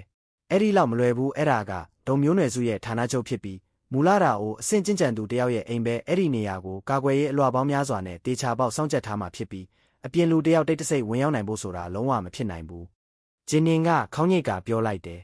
ဒီနေရာကိုမရေမတွက်နိုင်တဲ့ဝင်းကပါတွေဝင်းရံထားရမယ်ဆိုတာကိုလူမိုက်တယောက်တောင်ခံမှန်းနိုင်တဲ့ခိုးဝင်ဖို့ဆိုတာလုံးဝမဖြစ်နိုင်ဘူးရေဖြူခွေးကြီးကပြောလိုက်တယ်ဂျင်းနင်ငါသားရွှေရီကိုတတ်ဖို့ဒုံမျိုးနွယ်စုတဲကိုငါတို့ဝင်ဖို့ခက်ကောင်းခက်နိုင်ပေမဲ့ဘာလို့ရွှေရီကိုအပြင်ထွက်လာအောင်ငါတို့မလုပ်နိုင်ရမှာလဲဂျင်းနင်ရဲ့မျက်လုံးတွေအယောင်လက်သွားကပြောလိုက်တယ်သူ့ကိုအပြင်ထွက်လာအောင်လုပ်မယ်ဟုတ်လားမူးမြောက်သားကလည်းသဘောတူလျက်အော်ဟစ်ကပြောလိုက်တယ်ဟုတ်တယ်ဂျင်းနင်ကချက်ချင်းစတင်တွေးတော့လိုက်ပြီးရွှေရီနဲ့ပတ်သက်လို့သူရရှိထားတဲ့သတင်းချက်လက်တွေကသူ့စိတ်ထဲမှာလျက်တစ်ပြက်ဖြတ်ပြေးသွားတော့တယ်မကြမီသူနင်းလန်းတစ်ခုစဉ်းစားမိသွားတယ်ဂျင်းနင်ကခေါင်းညိတ်ကပြောလိုက်တယ်သူ့ကိုတတ်ဖို့အထဲဝင်ရတာခက်တယ်ဆိုရင်ငါတို့သူ့ကိုအပြင်ဆွဲထုတ်ကြမယ်ကောင်းပြီဒါဆိုရင်အခုချက်ချင်းသွားကြဆိုချက်ချင်းပင်ယခုအခါတာမန်အနက်ရောင်တင်မောတစီအတွင်စောင်းနေတဲ့စစ်တင်မောကတိမ်တွေကြားမှပျောက်ကွယ်သွားတော့တယ်သူတို့ကတောင်ပြောင်ရုပ်တန်ထန်အဆင့်အဆင့်ကျင့်ကြံသူလက်ချမ်းကိုတက်ဖြတ်ပြီးချစ်လေပြီးယခုအဲ့ဒီကိစ္စအတွက်သူတို့လုံးနိုင်တဲ့တခြားအရာဘာမှမရှိတော့ဘူးဒါပေမဲ့သူတို့စိုးရိမ်ခဲ့တဲ့အတိုင်းပင်တောင်ပြောင်ရုပ်တန်ထန်အဆင့်အဆင့်ကျင့်ကြံသူလက်ချမ်းမိတ်ဆွေဟောင်းအဖွဲ့ကသူတည်ဆုံးမှုကိစ္စကိုအလွတ်ပေးမှာမဟုတ်ဘူးအရေးတက်မတော်တစ်ခုလုံးကအနားယူသွားတဲ့သူတို့ရဲ့ညီအကိုဟောင်းတဦးကိုဒီလိုတည်ဆုံးခွင့်ပြုမှာမဟုတ်ဘူးအရေးတက်မတော်အဖွဲ့ဝင်များအားလုံးကနှစ်ပေါင်းများစွာအတူတကွတိုက်ခိုက်ခဲ့ကြပြီးသူတို့ထဲမှာလူများပြားတည်ဆုံးခဲ့ရတဲ့အနားယူချိန်အထိအသက်ရှင်ကျန်ရစ်သူဆိုတာကအလွန်တရာမှနေပါလာတဲ့အကယ်လေသူတို့ရဲ့အနားယူသွားသူတွေကိုပင်အကြောင်းပြချက်မရှိဘဲတက်ဖြတ်နိုင်တယ်ဆိုရင်သူတို့ကဒီယာကိုမိတို့လက်ခံနိုင်မလဲစိတ်မပူကြနဲ့ငါတို့အရေးတက်မတော်ရဲ့ညီအကိုဟောင်းတွေဟာဒီလိုမျိုးအကြောင်းပြချက်မရှိဘဲတက်ဖြတ်ခံရမှာမဟုတ်ဘူးတခြားနေရာတွေမှာတော့ကောင်းကင်ရတနာတောင်တန်းရဲ့သတင်းချက်လက်တွေကအစွမ်းထက်ကောင်းအစွမ်းထက်နိုင်ပေမဲ့ဒီစတီဝါရာစီရင်စုနယ်မှာတော့ငါတို့မြောက်ပိုင်းတောင်မျိုးနွယ်စုရဲ့သတင်းချက်လက်တွေကပိုပြီးတော့တာလွန်နေအရေးတက်မတော်ဌာနချုပ်အတွင်းမှာစံပင်နီနဲ့အဘိုးအိုတူကသွေးရောင်ဝေယုံဝေလူတစုကိုအတန်ကျဲကျဲနဲ့ပြောဆိုနေတယ်စတီဝါရာစီရင်စုနယ်ကမြောက်ပိုင်းတောင်မျိုးနွယ်စုနယ်မြေဖြစ်တယ်ဒီနေရာမှာမြောက်ပိုင်းတောင်မျိုးနွယ်စုအခြေခံအုတ်မြစ်တွေကအနက်ရှိုင်းဆုံးဖြစ်တယ်စတီဝါရာမျိုးတော်မြောက်ပိုင်းတောင်ကြားမေးဆန့်အိမ်တော်ဝိုင်တောက်ကဂီတတန်ကိုနားဆင်နေတဲ့မြောက်ပိုင်းတောင်ပိုင်းဝေးကရုတ်တရက်မျက်မှောင်ကျုပ်သွားတဲ့အပြင်ဘက်မှခြေတံတွေကိုသူကြားလိုက်ရတယ်သူကပြောလိုက်တယ်ဟင်ငါတချင်းသားထောင်နေတယ်ဘသူကငါ့ကိုအနောက်ရှက်ပေးရတာလဲပိုင်ဝေရဲ့မျက်မှောင်ကျုပ်နေမှုမှာဒေါသအရေးအယောင်တစ်ခုကိုမြင်တွေ့နိုင်တယ်ရုတ်တရက်တကားပွင့်သွားပြီးတန်းစာဆင်ထားတဲ့အနက်ရောင်စစ်ဝတ်စုံကိုဝတ်ဆင်ထားတဲ့ကြွက်သားပြည့်နဲ့ထိပ်ပြောင်နေတဲ့လူတအူးဝင်လာတော့တယ်သူ့ဘေးမှာ3000ပုံသူငယ်အိမ်တွေရှိတဲ့ဖြူဖြော့ဖြော့မျက်နှာနဲ့မုတ်စိတ်မရှိတဲ့အဘိုးအိုတအူးပါလာတယ်အဲ့ဒီ3000ပုံမျက်လုံးတွေနဲ့အဘိုးအိုရဲ့မျက်နှာပေါ်မှာရေမောနေရဲ့အရေးအယောင်တစ်ခုရှိနေပုံရပေမဲ့အဲ့ဒါကအခြားသူတွေကိုတုံးလှုပ်သွားစေတယ်ပိုင်ဝေကချက်ချင်းမတက်ရက်လိုက်ကပြောလိုက်တယ်အဖေဖခင်ဖြစ်သူရဲ့ရှေ့မှာပိုင်ဝေကအမြဲတမ်းထိန်းချုပ်မရနိုင်အောင်စိုးရိမ်ထိတ်လန့်နေတတ်တယ်